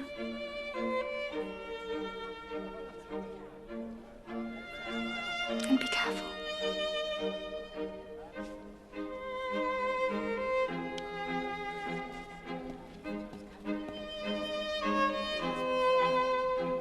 Master Copperfield! Oh, Master Copperfield! Oh, what a wonderful party. Except you and I had hardly any chance to talk. You have heard something, I dare say, of the change in my circumstances. Yes. What a worthy man Mr. Wickfield is. Oh, but he's been imprudent. Oh, very much so. Now, it's a topic I would not touch on to any soul but you. No, there would have been great loss. Disgrace. I don't know what all. But I was able to be the humble instrument of his salvation. And so he has put me on an eminence I could never hope to have reached. I congratulate you. Ah, thank you. You will not think the worse of my humbleness if I make a tiny confidence to you. No? Did you not think that Miss Agnes Wickfield was looking very beautiful tonight? Yes, I did. Oh, thank you. Why thank me? Well, that is the confidence that I take the liberty of reposing. Look, humble as I am, Master Copperfield, the image of Agnes Wickfield has been in my breast for years. Oh, Master Copperfield, with what a pure affection do I worship the ground my Agnes walks on. Have you made these feelings known to her? Oh, dear, no. Not to any soul but you. No, she's very young still. And there's no rush at present. and I have to work my way upwards. There will be time presently to make her familiar with my oats, as opportunities offer. I go this way towards the city. I go that way. Oh, then we part here. If you'll have the goodness to keep my secret, not in general to go against me, I'll take it as a particular favour. Look, you are as a brother to a Master Copperfield. You wouldn't wish to make unpleasantness. Well, I'll bid you good night.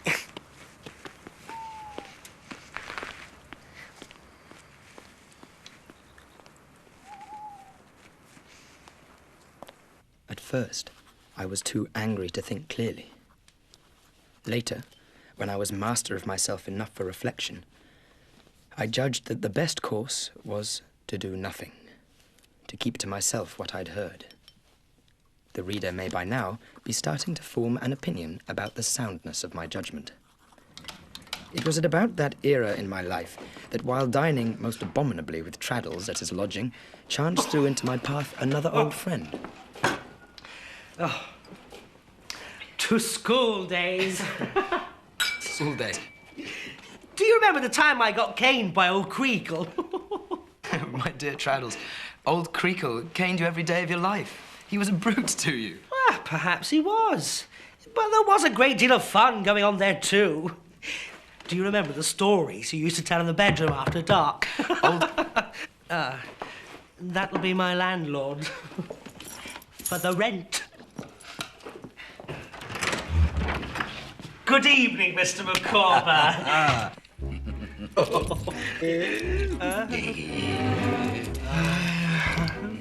Mr. Micawber, how do you do? Well, sir, you are exceedingly obliging. I am in statu quo. Mrs. Micawber? She is also, thank God, in statu quo.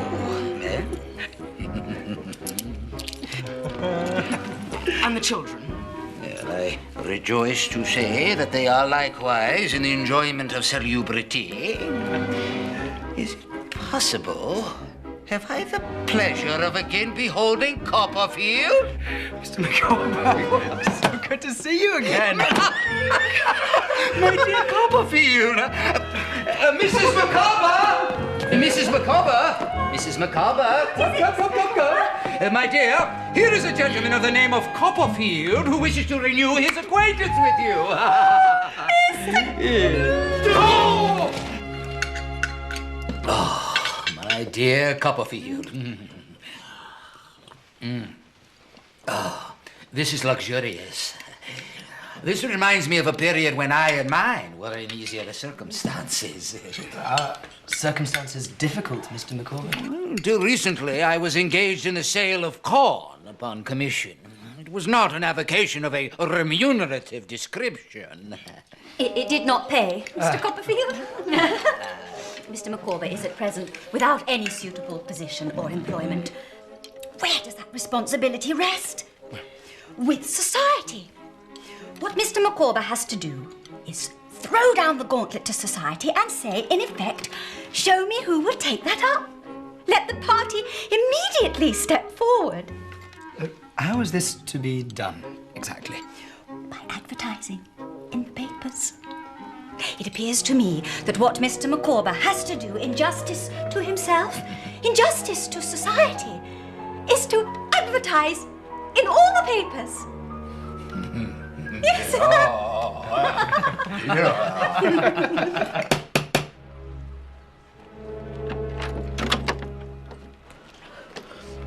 How is he, Peggotty? He's going out with the tide.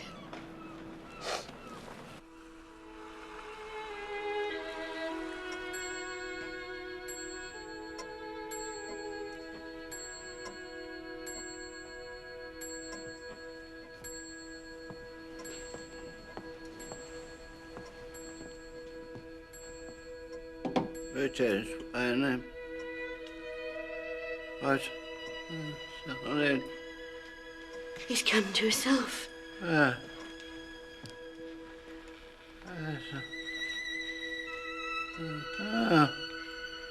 Marcus, my dear.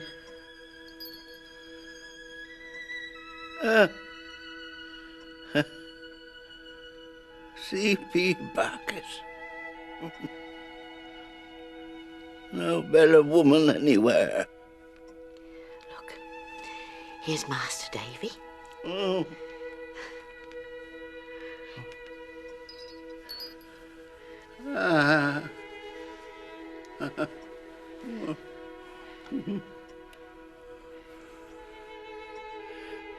Bacchus is willing.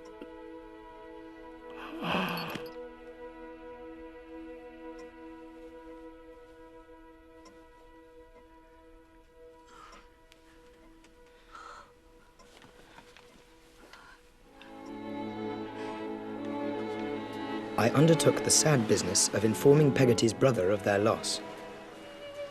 I had no idea that I was about to learn of a far greater one.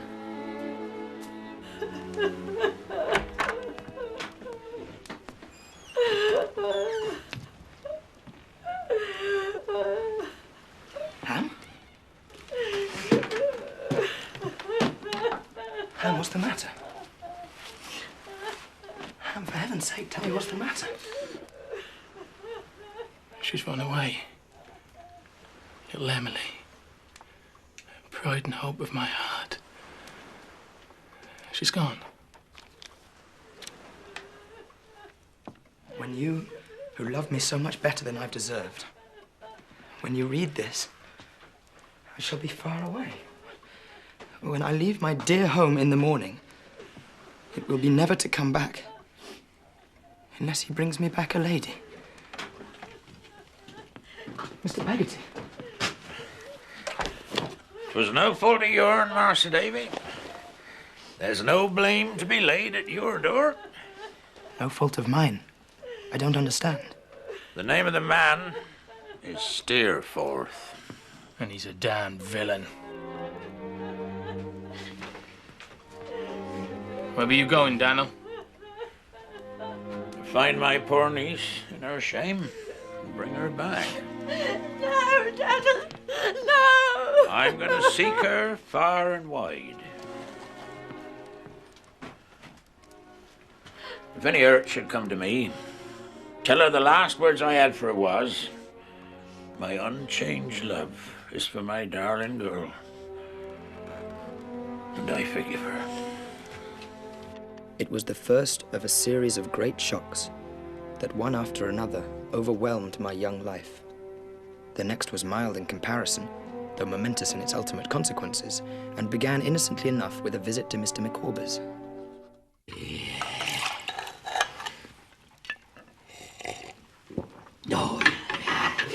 My dear friends, you may possibly not be unprepared to receive the intimation that something has turned up. I am about to establish myself in one of the provincial towns of our favored island in immediate connection with one of the learned professions.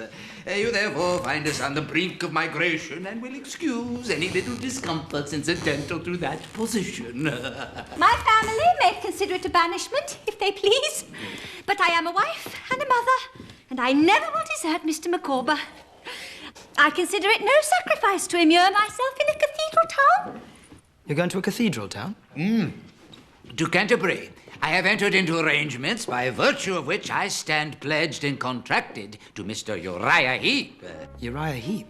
To assist and serve him in the capacity of confidential clerk. Are you acquainted with Mr. Heep? Yes, I am indeed, ma'am. And I feel it my duty to warn you against him.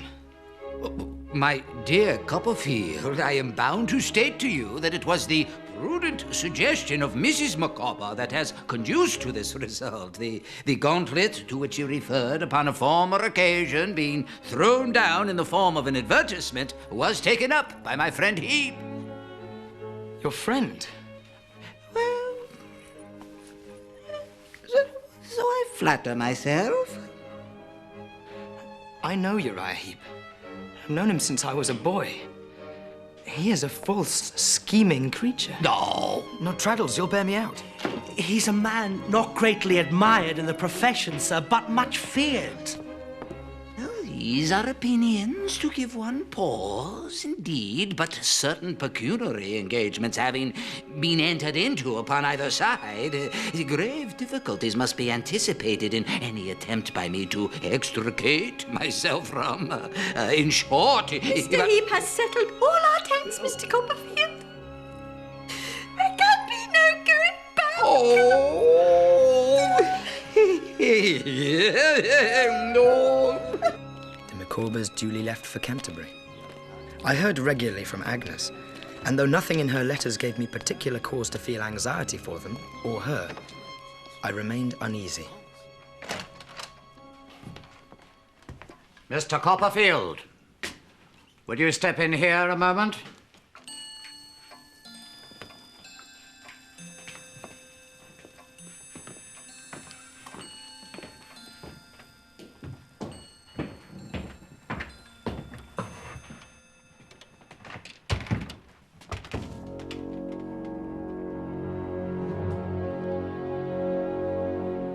Mr. Murdstone?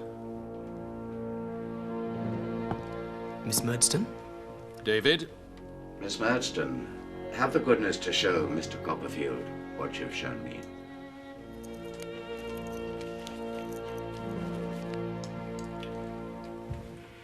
I believe this is your handwriting, Mr. Copperfield.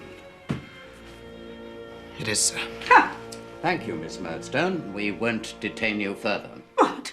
But my brother and I have come here today in spite of the fact that he lost his wife a month ago and is in mourning, as you can see. Jane Murdstone, enough. My private grief is not at issue here. My sister has a great deal more to say, sir. Your sister, Mr. Murdstone, has done her part. It is now between myself and Mr. Copperfield. Very well. I protest! Jane! But Mr. Copperfield's behaviour has been abominable. Jane Murdstone! Will you hold your tongue?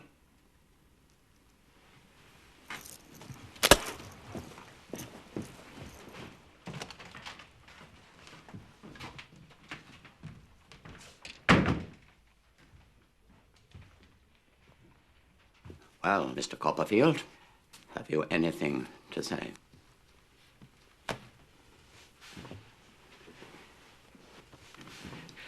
There's nothing I can say, sir, except that all the blame is mine. Dora... Miss Spenlow, I think you mean.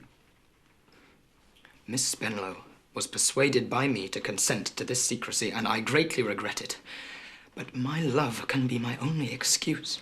Pray do not tell me to my face that you love my daughter, sir. Could I defend my conduct if I did not, sir? Can you defend your conduct if you do, sir?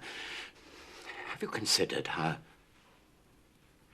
young my daughter is, how young you are, what your prospects are, how many years it must be before you make a penny out of the law? There's my book, sir. Book? I've written a book. It's with a publisher. I may get a good price for it. Such an extravagant notion, Mr. Copperfield. One hardly knows how to proceed. Consult your friends, relations, people with some experience of the world. See what advice they give you. In the meantime, you are not to communicate in any way with my daughter. Is that agreed?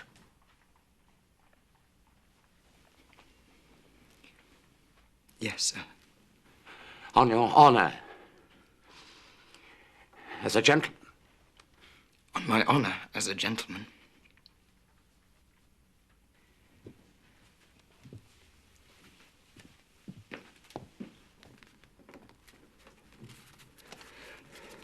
Neatly, smoothly, keep your eyes on your work. I determined to go down to Kent to see my aunt. Imagine my astonishment, then, to find that very person waiting for me in my rooms.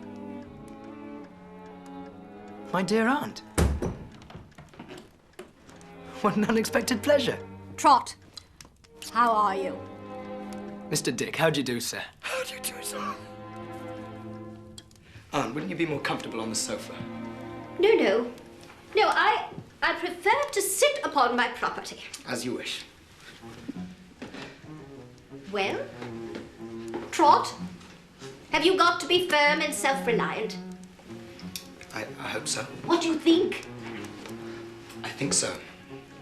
Oh, then why, my love, do you think Betsy Trotwood prefers to sit upon this property of hers? I don't know. Because it's all she's got. Because she's ruined. Ruined? Betsy Trotwood had a certain property. Against the advice of her man of business, I allude to Mr. Wickfield. She invested in a gold mining venture and lost. Then she invested in a banking venture and lost again. Finally, she invested in a shipping venture and was sunk and sent straight to the bottom. I have considered the position, Copperfield.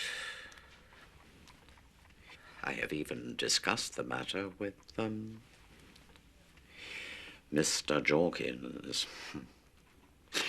Prima facie, I can see no grounds, legal grounds, that is, to cancel the agreement your aunt signed or to return to her the money she paid.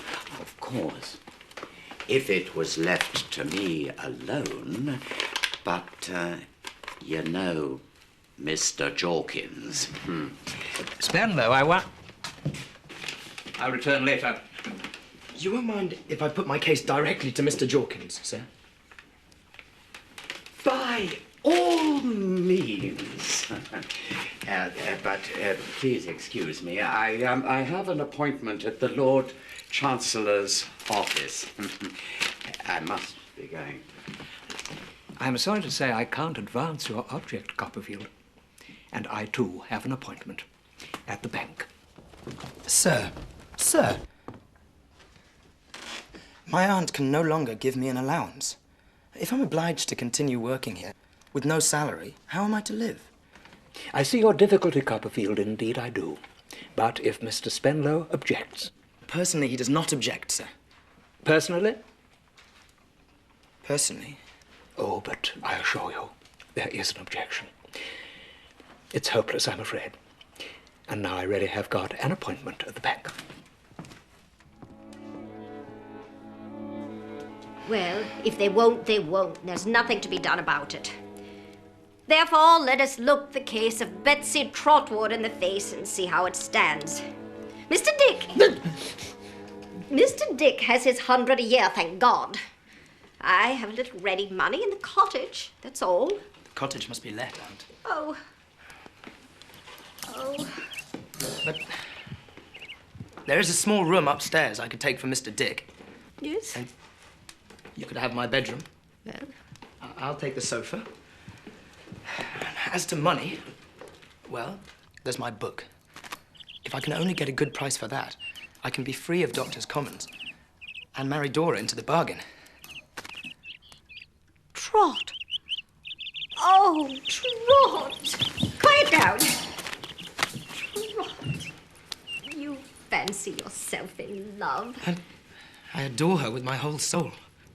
Dora Spenlow? She's very fascinating, I suppose. My dear Aunt, nobody can form the least idea of what she is. Not silly. Silly? Not light-headed. Light-headed? Well, I only ask. In any case, we must meet reverses boldly and not suffer them to frighten us. We must learn to act the play out. We must live misfortune down, Trot. I went down to Kent, quickly concluded the business of the cottage, then went to Mr. Wickfield's house, where I was to dine with him and Agnes.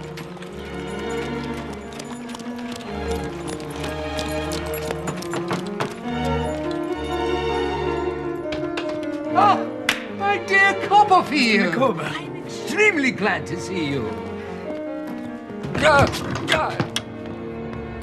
How do you find the law, Mr. Micawber? Does it suit you? To a man possessed of the higher imaginative powers, it is limiting. In professional correspondence, the mind is not at liberty to soar to any very exalted form of expression. Mrs. Micawber's well, I hope. Oh, very well, thank God, and would be delighted to receive you under our own roof. Pending an elevation to more ambitious domiciliary accommodation, we occupy the humble abode that formerly gave shelter to my employer Heap and his mother. What? Well, where's Uriah living then? Here. And his mother? In this house? Trotwood. The sight of her instantly put Uriah Heep and all his works out of my mind. I could not think of her troubles, only of mine. I think I shall go mad, Agnes. I love her to distraction. I can't eat or sleep for love of her. And her father won't let me see her. I can't write to her. If there was one gleam of hope, but there's none. My whole soul is being crushed under the burden of this. I want to kill myself. Or throw all to perdition and carry her away, elope with her. Please don't speak of such things. You torture me. Torture you? Well, what do you mean? Agnes? What is it? What mustn't I talk of? Dearest sister. Please. Tell me.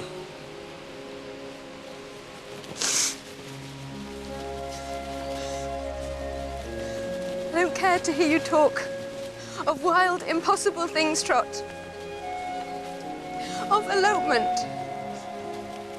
Of ruining yourself and her. Of cutting yourself off from those who love you. Dearest Agnes. Do you think I'd do it?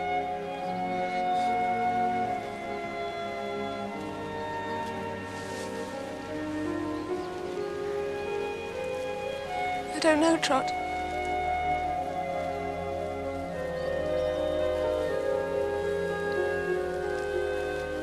Abandon my aunt, to whom I owe everything? Never.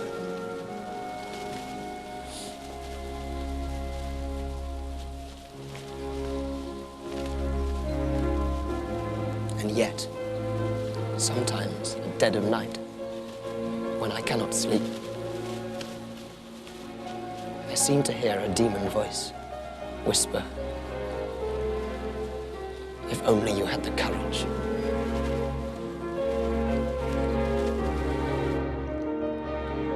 It was only when Uriah and his mother joined us for dinner that the full extent of his baneful power over that household became apparent to me. It was with some pain that I observed the frequency with which Mr. Wickfield refilled his own glass.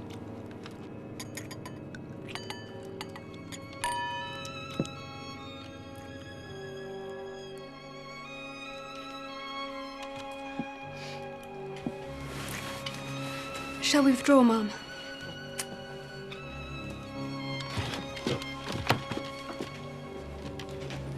Don't sit too long tonight, Papa.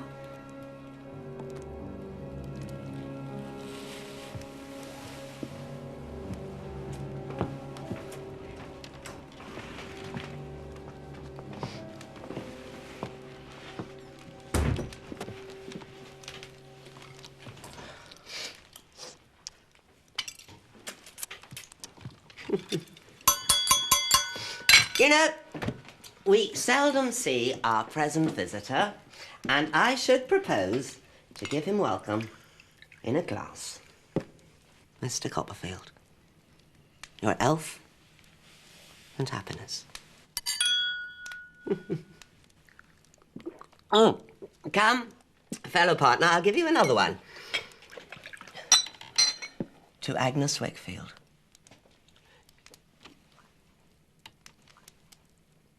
Agnes Wickfield is, I am safe to say, the divinest of her sex. I'll speak out among friends, I hope. To be her father is a proud distinction. But to be her husband... What? Sit down, Wickfield. If I say I have an ambition to make your Agnes my Agnes, I have as good a right as any man. I dare swear I have a better right. Do you? Do you? Mr. Wickfield. Leave me go! Take care, Wickfield.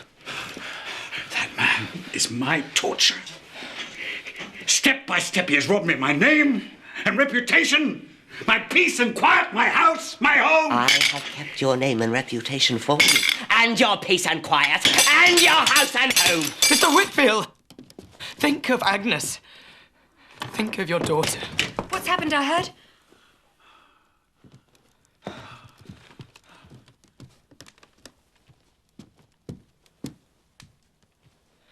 Come, Papa.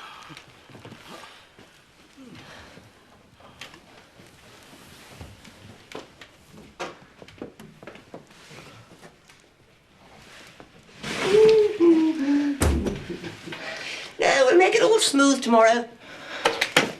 Mr. Wickfield understands his interests when he's not in liquor.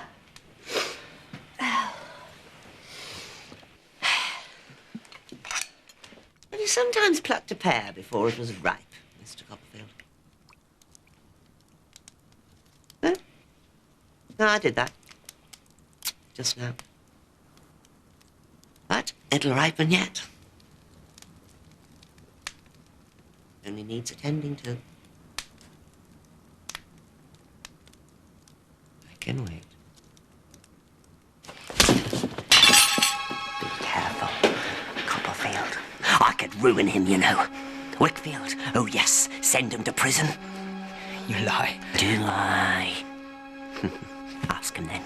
Go on. Ask him. Ask him about the Richborough diamonds.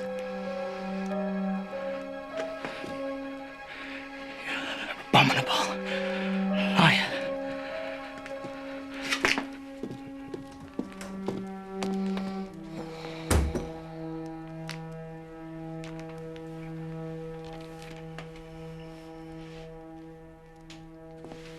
Can I do nothing? I who burden you with my own sorrows. No. Agnes, you'd never sacrifice yourself out of a sense of duty. You'd never bestow your hand on that man. I would kill myself first. I think perhaps I shall never bestow my hand on any man.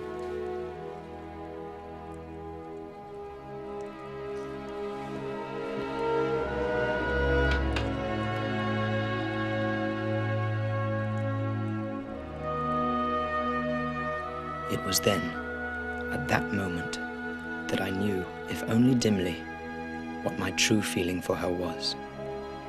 I said nothing. What could I say? In any case, the hand of fate was about to reach out.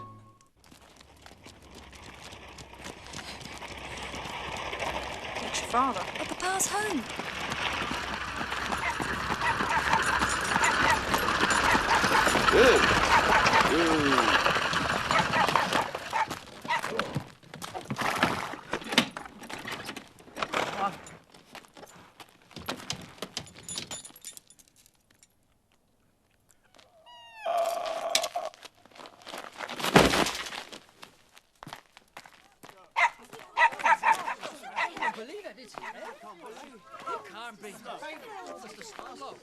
Dead. Hart. These are the articles you signed with Mr. Spenlow. Now that he is... Dead, Mr. Jorkins? Precisely, yes. Now that he is... what you mentioned. The articles cease and determine. So also does your employment here. In ordinary circumstances, your aunt would be entitled to have part of the money she laid down reimbursed by the estate of the... Of the deceased, Mr. Jorkins? Precisely, yes. By the... what you mentioned.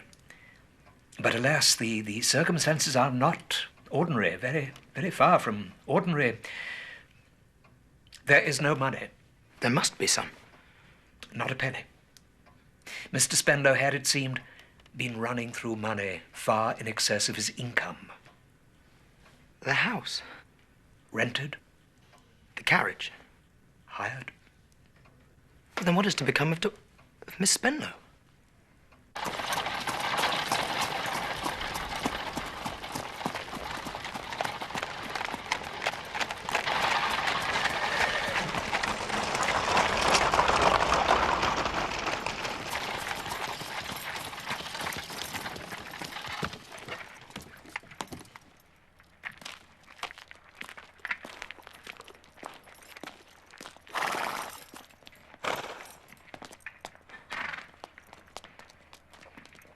It's dreadful, sir. Dora? Dora? There's no money.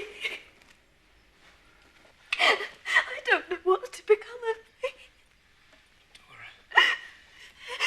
If you desert me now, I'll die. I know I'll die.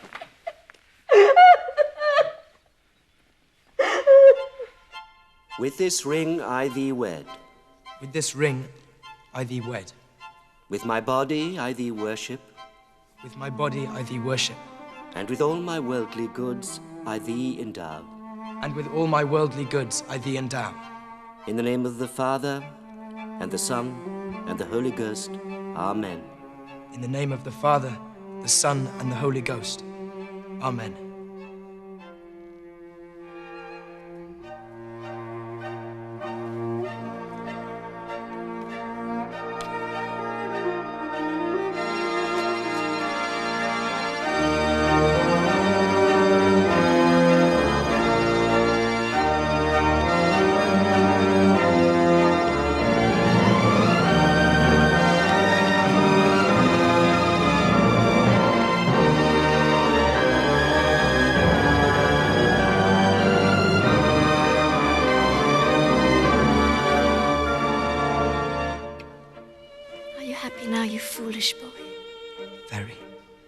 Very, very happy.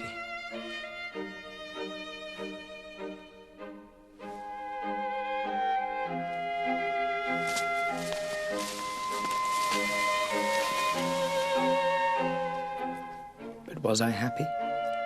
I sold my book. The price was not great, but sufficient. Dora and I took a cottage on the northern height of London, while my aunt and Mr. Dick stayed on in my old lodgings. We had a slattern of a servant called Mary Ann, whose written recommendation proved to be a greater work of fiction than I would ever dare attempt. Her expenditure was quite phenomenal, but we never had anything in the house. They won't come right. Horrid bills. Horrid numbers. They won't do anything I want. They make my head ache, sir. You do nothing to help me, you nasty husband.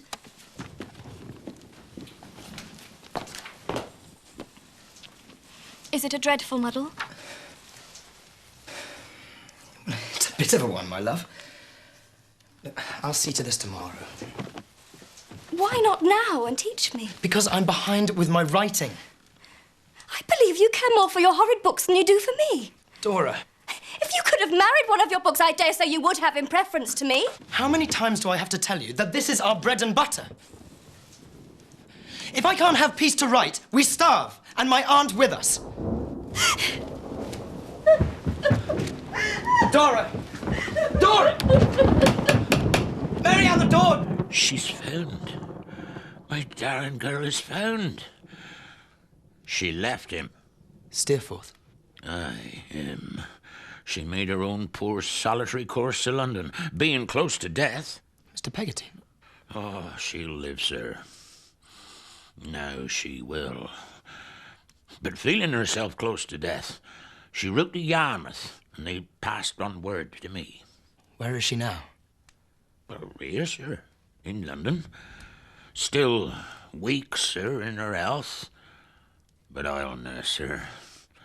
And when she's well, I'll take her away. Far away.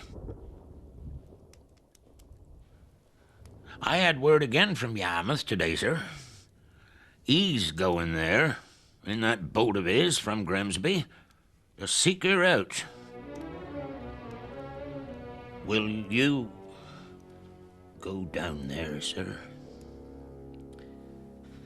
Of course, Mr. Peggotty. Anything.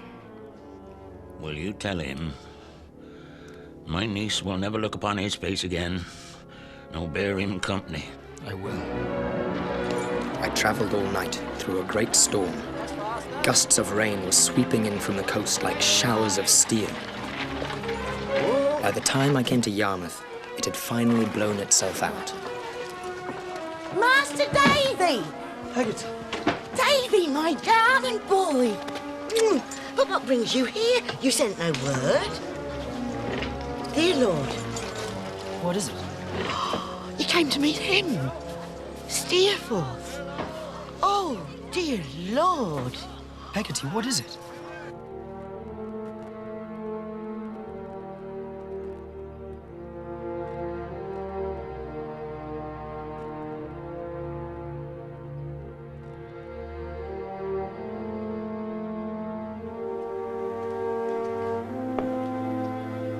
His boat foundered in the storm, close to shore. I saw her as she rolled and dashed like a desperate creature driven mad. And a wave, like a high green hillside, broke her to pieces.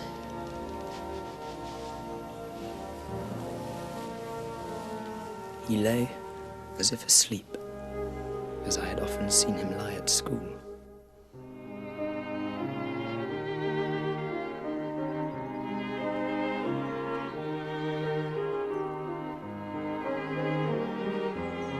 It was a winter of bitter, unrelenting cold.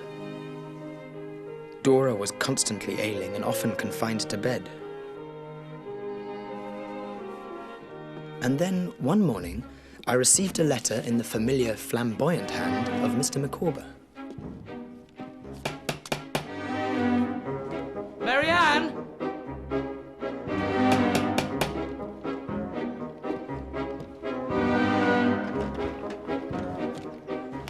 My dear Aunt, Traddles! Oh! He's had the same. Oh! Come in, come in.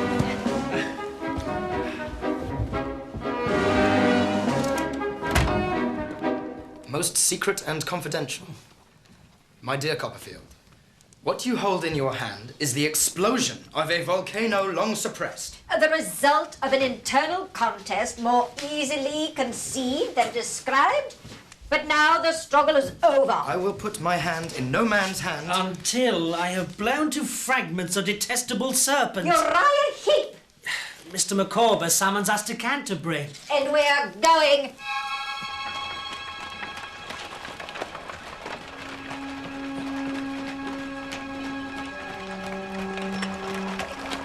He's here. Ladies, gentlemen, I trust you will shortly witness an eruption. Mr. Copperfield, Mr. Traddles, remember, when I give the word, pounce.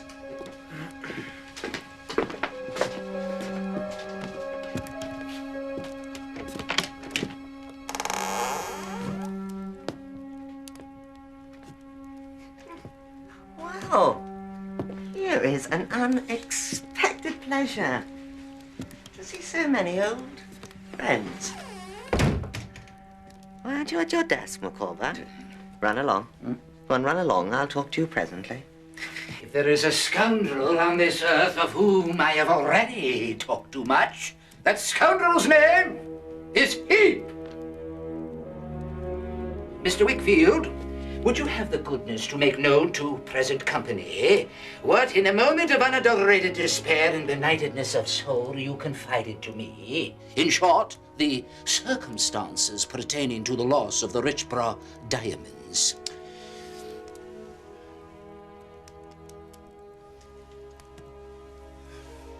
These valuable jewels were entrusted to me by a client, Sir George Richborough.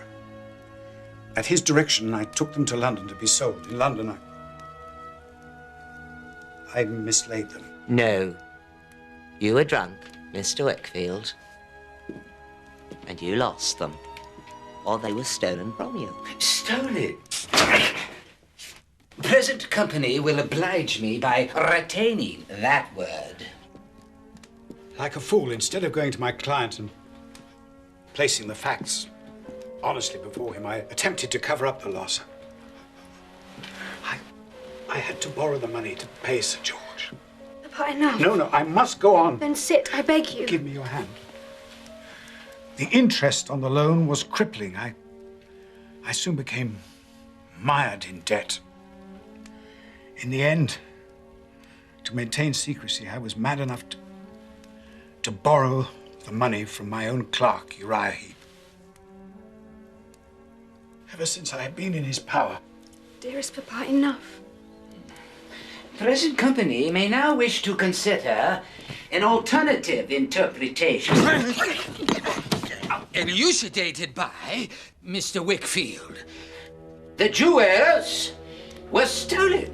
Stolen by the transcendent and immortal hypocrite and perjurer, Heep! You know, you're all words, Micawber. Windy, empty words. Where's your proof? The consummate scoundrel, the intolerable ruffian, the interminable cheat and liar, the abandoned rascal Heep demands proof. I say to him, here's proof. Here! That is my strumbox! How dare you touch it! Yuri, be humble. Yuri, be humble. Get out, Mother! Be humble, Yuri. Makes terms. Be quiet, I say! I'll humble them! Will you? Collar here. Stay away, Macabre. Crush you for this, Macabre. I'll kill you! Be humble, Yuri. My Uriah means to be humble. Don't mind what he says, good gentleman. Hold your tongue, Mother.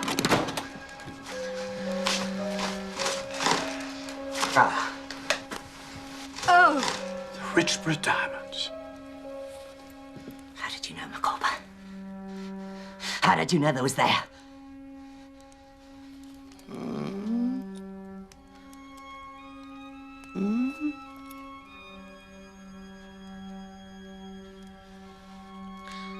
I never meant no harm, Yuri. You betrayed me! No, never. I'd die first. I only wanted to see how they'd look about my neck. I only took 'em out for a moment. To try 'em. 'Tis true. I was at hand, privily and secretly. It was only a moment, but enough to prove beyond a peradventure the monstrous stratagem by which, in short, to prove your guilt.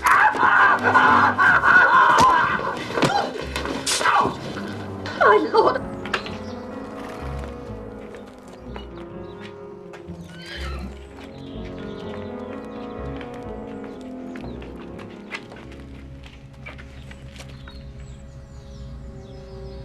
I've always hated you, Copperfield.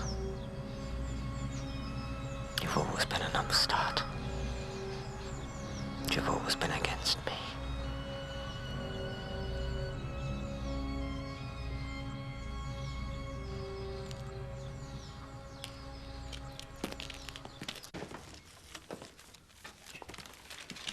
It's all here. Every penny he embezzled and stole. He hoarded it all. My property, Trot. I've got it back. But Aunt, I thought you said you'd lost it. It was all invested here with Mr. Whitfield. I thought 'twas he that made off with it. That's why I kept silent. That's why I made up that story. It was noble of you, Mum. You saved his reputation. Which is the same as saying that you've saved his life. Is he sleeping? How can I ever thank you?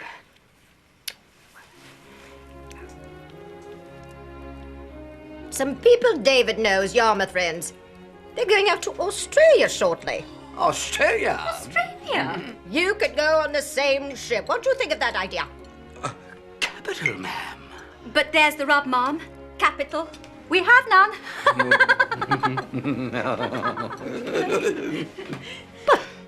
Your husband has done a great service, Mrs. Micawber. If you lack money, I'll furnish it. I could not receive it as a gift, ma'am. Mr. Micawber's pride would not permit it. If, however, a sufficient sum could be advanced, say at 5% interest per annum upon my personal liability, say my notes of hand at 12, 18, and 24 months respectively, to allow time for something to turn up. Here. I have a strong conviction that Australia will prove to be the legitimate sphere of action for me and mine. In short, that something of an extraordinary nature will turn up upon that wild and distant shore.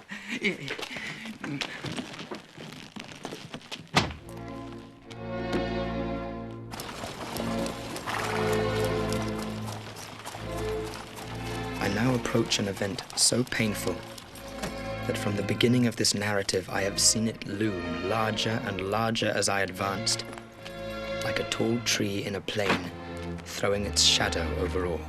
Dora?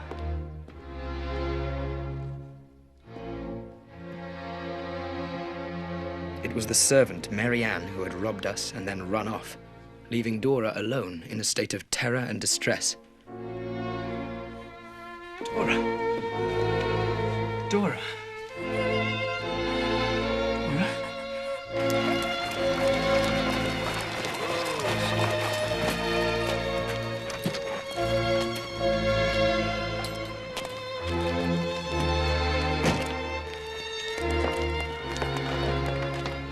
I'll come back first thing in the morning. But if there's any change, send round for me immediately.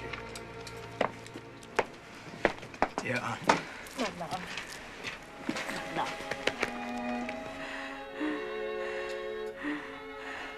Over the next few days, she grew worse. She wanted very much to see Agnes, so I sent word to Canterbury.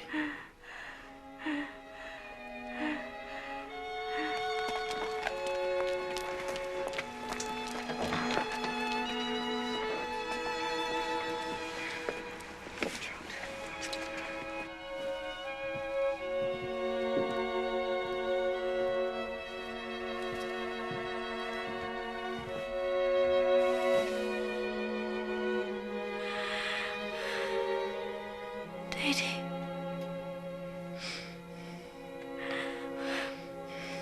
I want to say something. I've often thought of saying lately. You are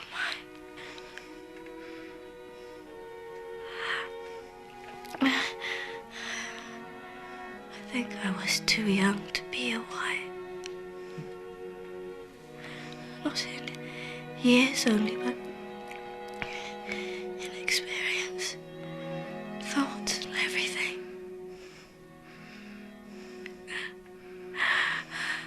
I was such a silly little creature. Not fit to be a wife. As fit as I to be a husband. It's much better this way. In the end, I would have wearied you and disappointed you. What are you saying?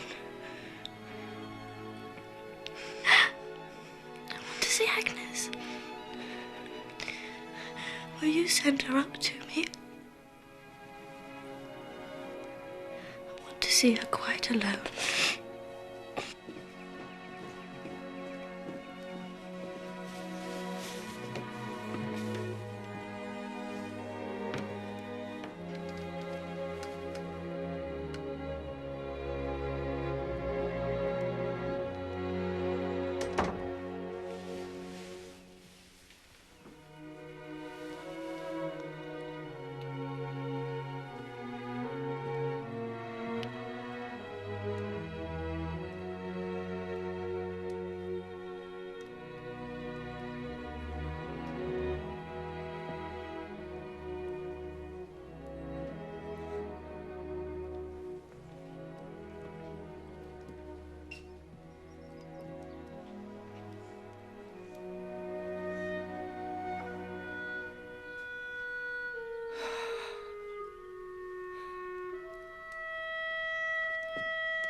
merciful Saviour, thou most worthy Judge eternal, suffer us not at our last hour for any pains of death to fall from thee. Forasmuch as it hath pleased Almighty God to take unto himself the soul of our dear sister here departed, we therefore commit her body to the ground.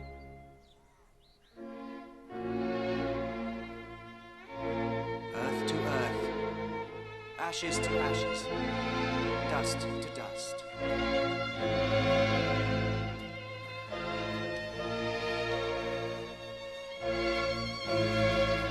I fled from the cold grave where my wife lay, from the aunt to whom I owed my very existence, and from the woman who had all my heart.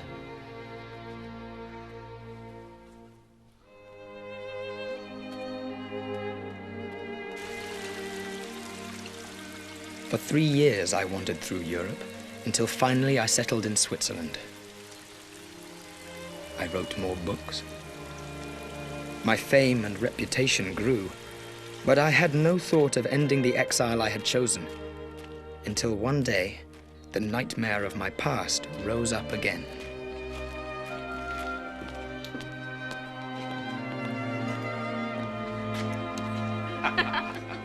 It was Murdstone and his sister, sitting with an English girl and her companion with whom I was slightly acquainted.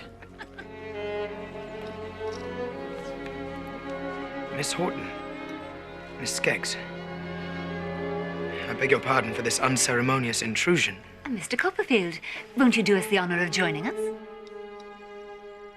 Thank you. May I present... Mr. Murdstone and his sister are already known to me. Mere distant acquaintances. We can agree on that, can we not, Mr. Copperfield? No, ma'am, we cannot. Not again. Never again.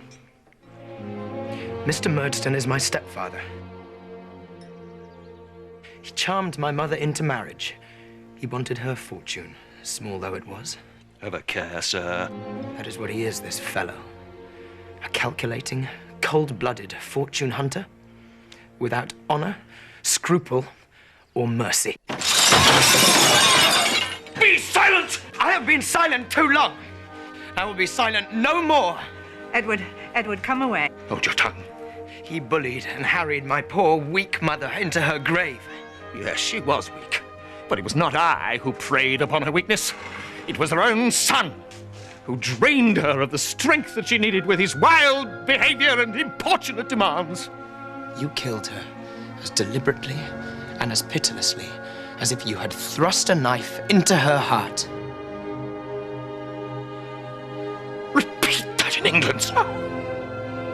Repeat that in a place where you cannot evade the laws of slander. I'll do better than that. I'll write it. I have a certain fame. I'll use it.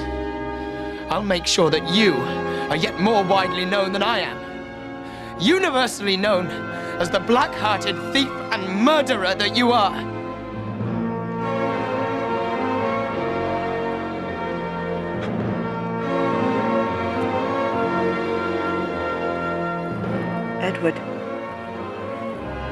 Edward, come away.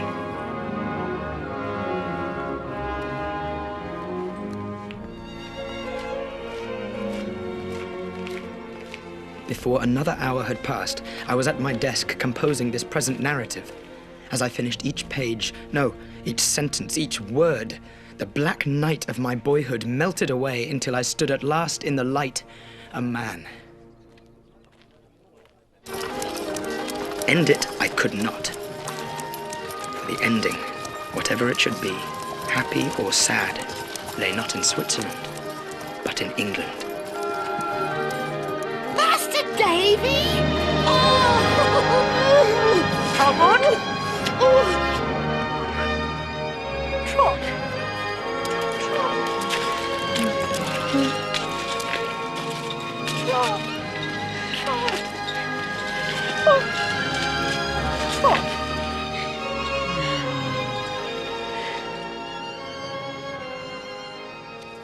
How is Agnes?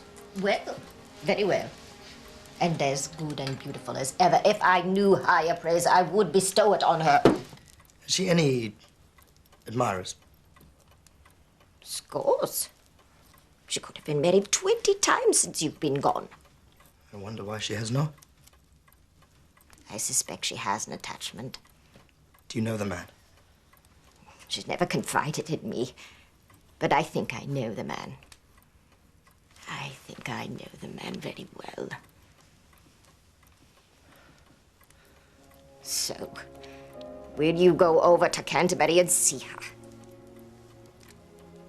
Are you sure she would welcome it? Mr. Dick, what should he do? Hire a horse and ride to Canterbury tomorrow.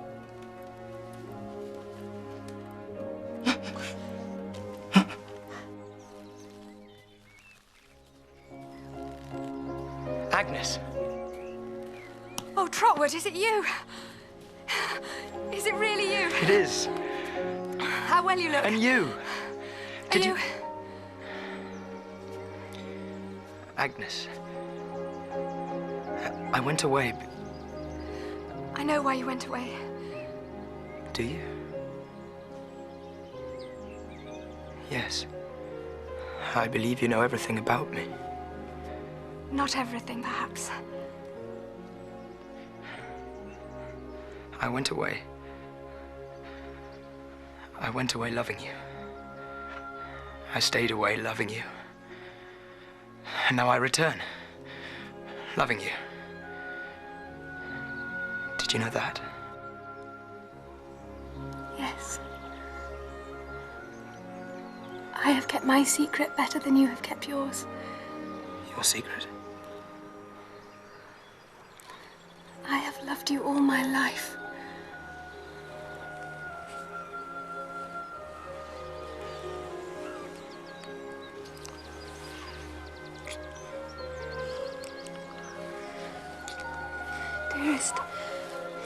Dearest Trot,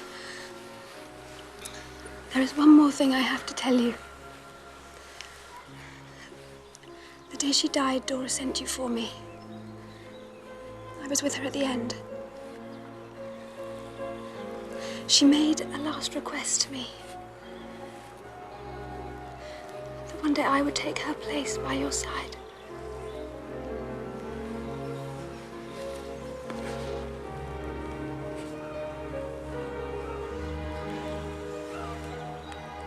Will you? I will.